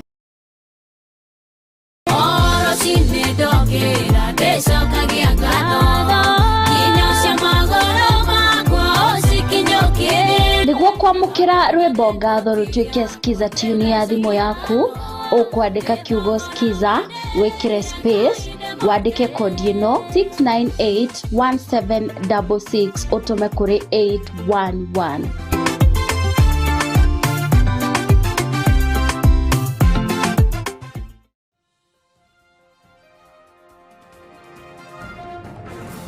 GTN TV, home of gifts and talents.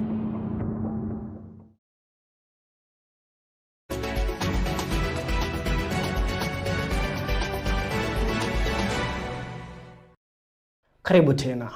Operesheni Lindugatuzi yatishia kushtaki serikali kwa madai ya kutotoa sehemu kubwa ya bajeti ya huduma ya afya kwa kaunti mbalimbali hapa nchini. Akihutubia wanahabari katika mji wa Siaya, Profesa Ogora alitoa changamoto kwa Rais Ruto wa kuwa mwaminifu kwa Wakenya ikiwa utawala wake ni wa haki na kweli.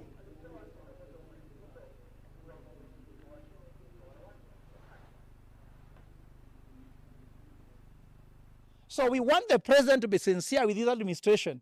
Is he giving devolution what is called lip service, or he's serious?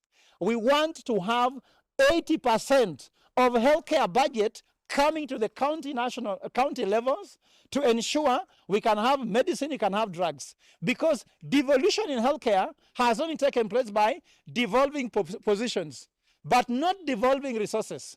We have also devolved corruption. You are a CEC health, you have no medicine, you have no doctors, you have no ambulance, you have no resources for healthcare, but you have a position. And I'm asking the national government that Operation Lindugatuzi is going to take them to court to explain why are they retaining 65% of the budget, yet health has been fully and 100% devolved. That's the message.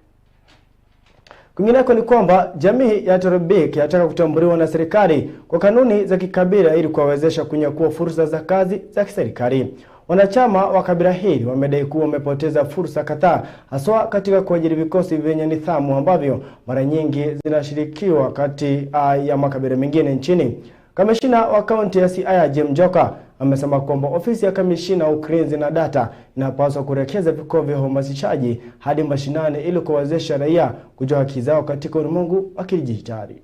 Wanachama wa jamii ya Torobik wanataka kutambuliwa na kupewa kitambulisho cha kikabila ili waweze kupata kazi serikalini kwa urahisi.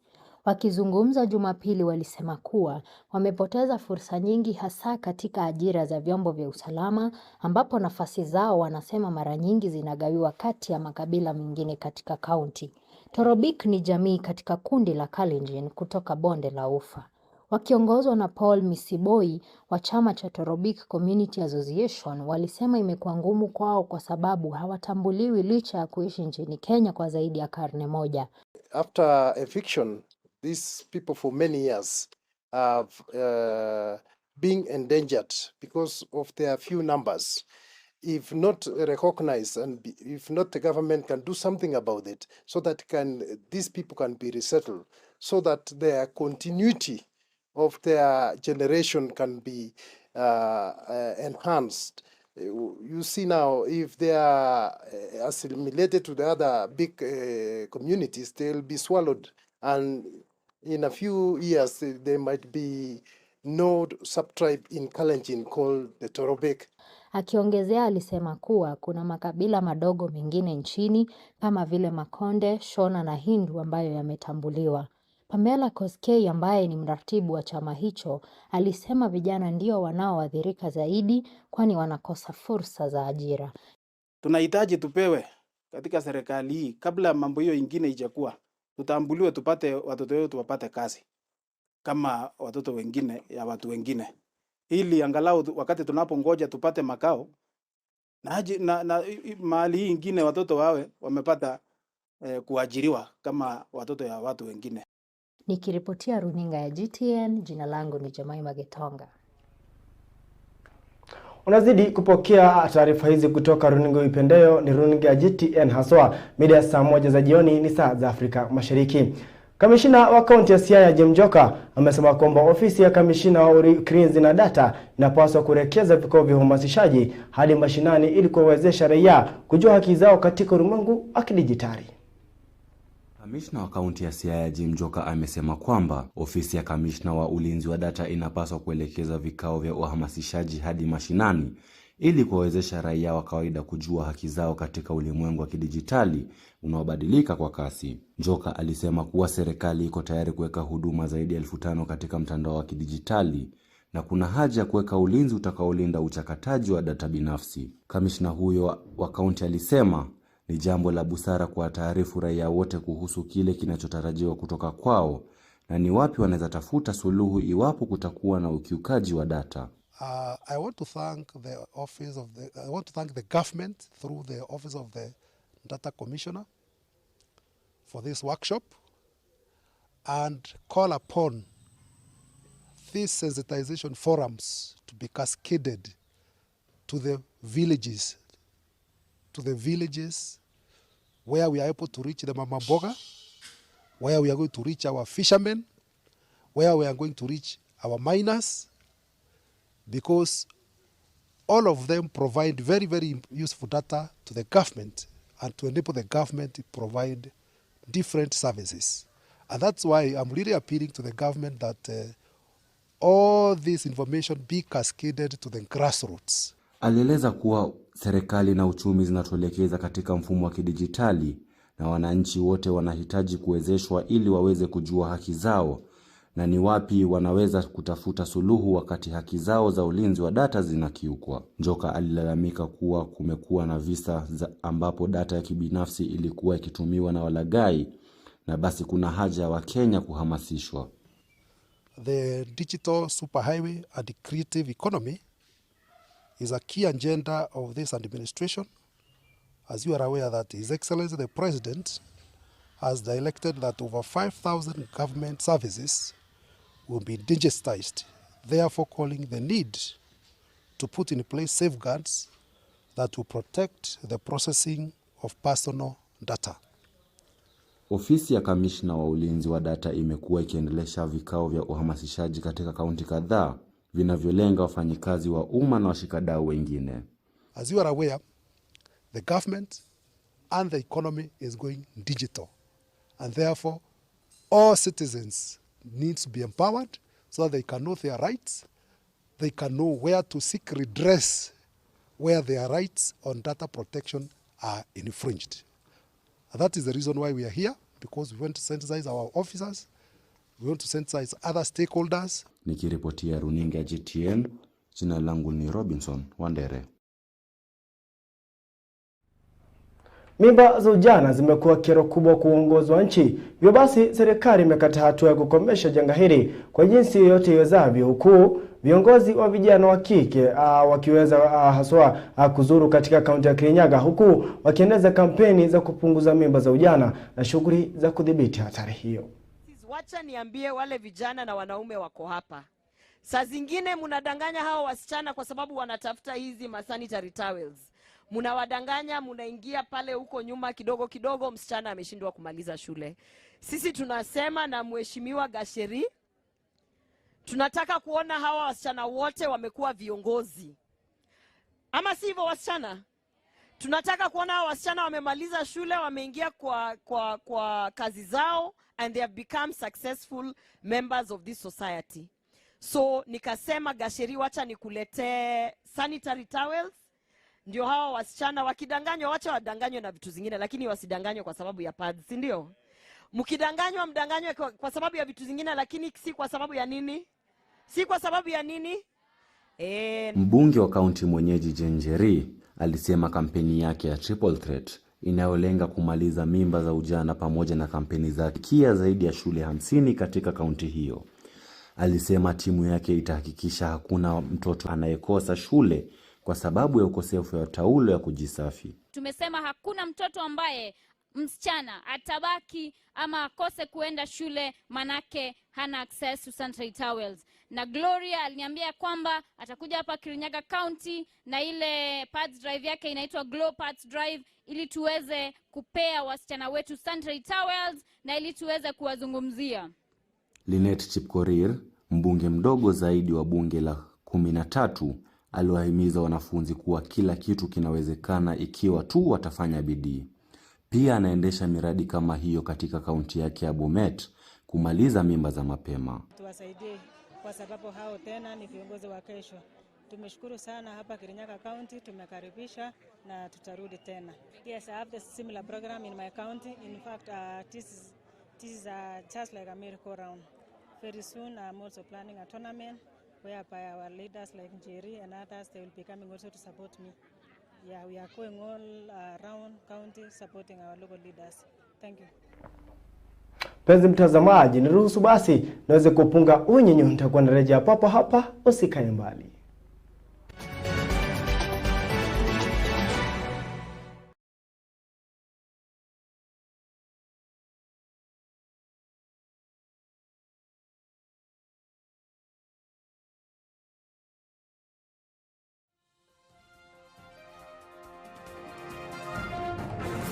GTN TV, home of gifts and talents.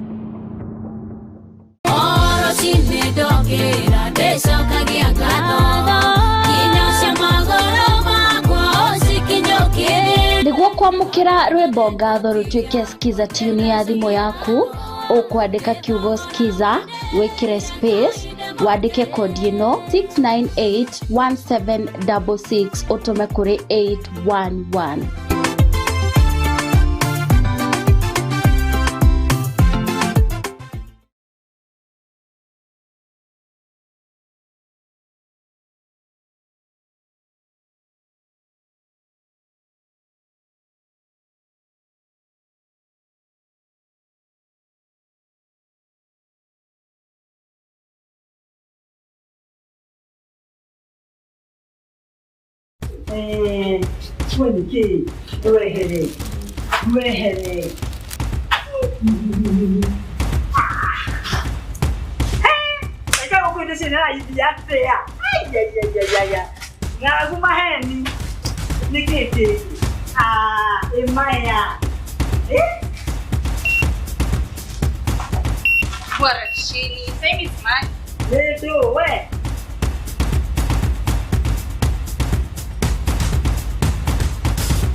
Na liwalelele wauta indo cia girigana ku Yesu isi ni cia girigana isi indo ni cia girigere ate girigere eni ko kogora indo kumuthe iko isi ni imaka supermarket ena thogora mubaciriru hende ciothe ndakangazie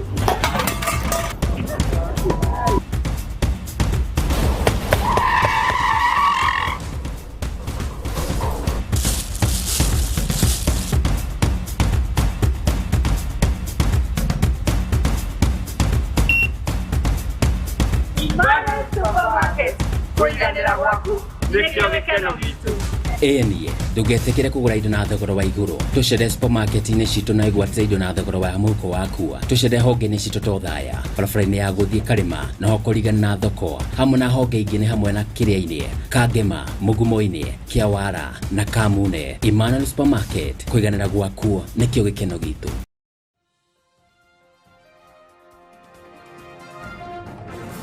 GTN TV, home of gifts and talents.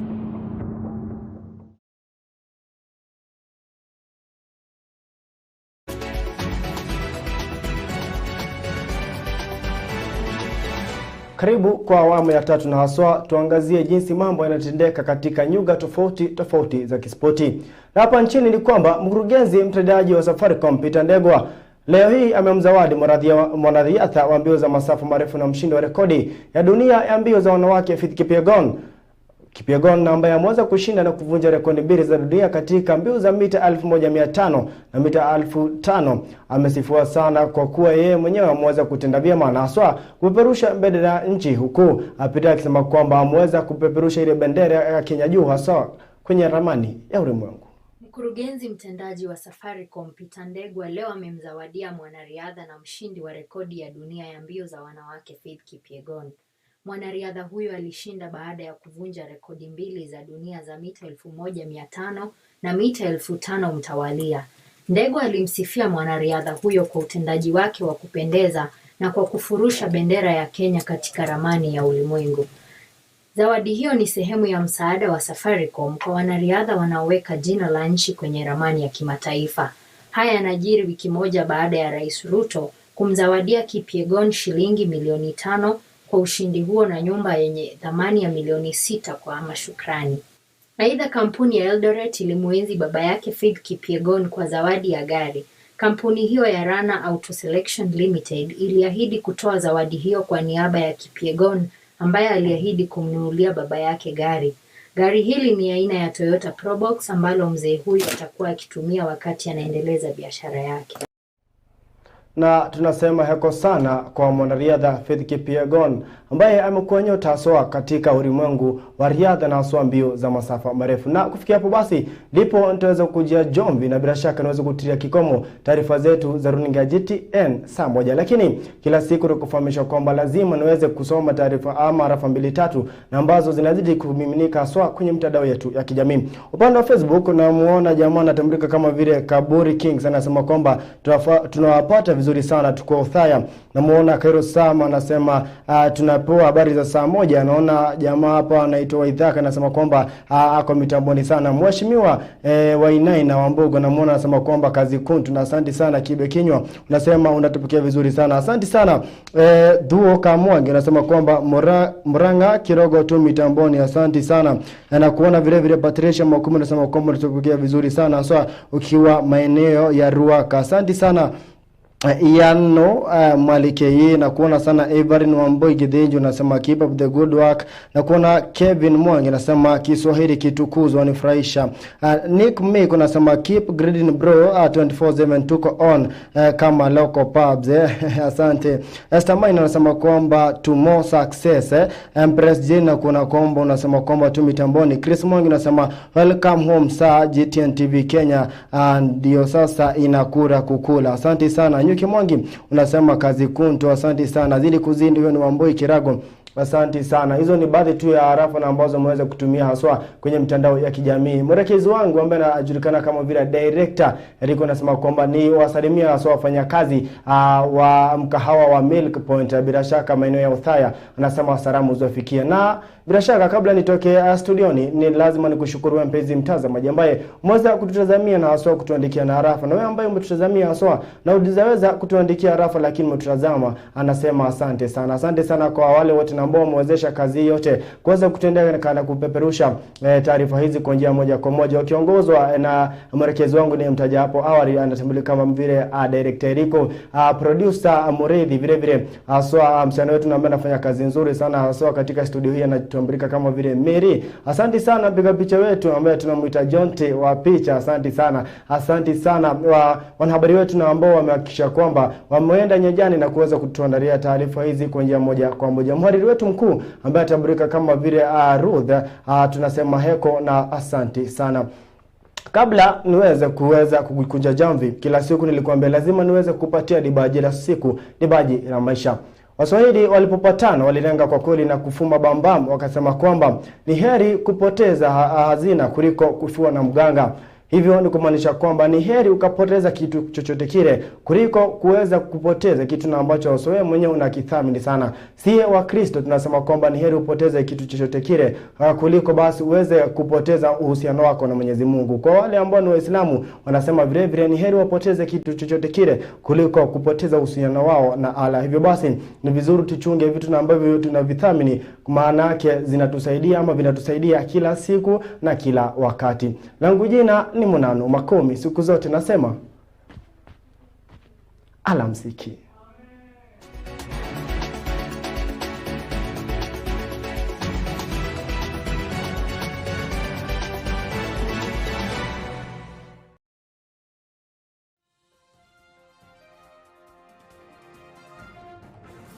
GTN TV, home of gifts and talents.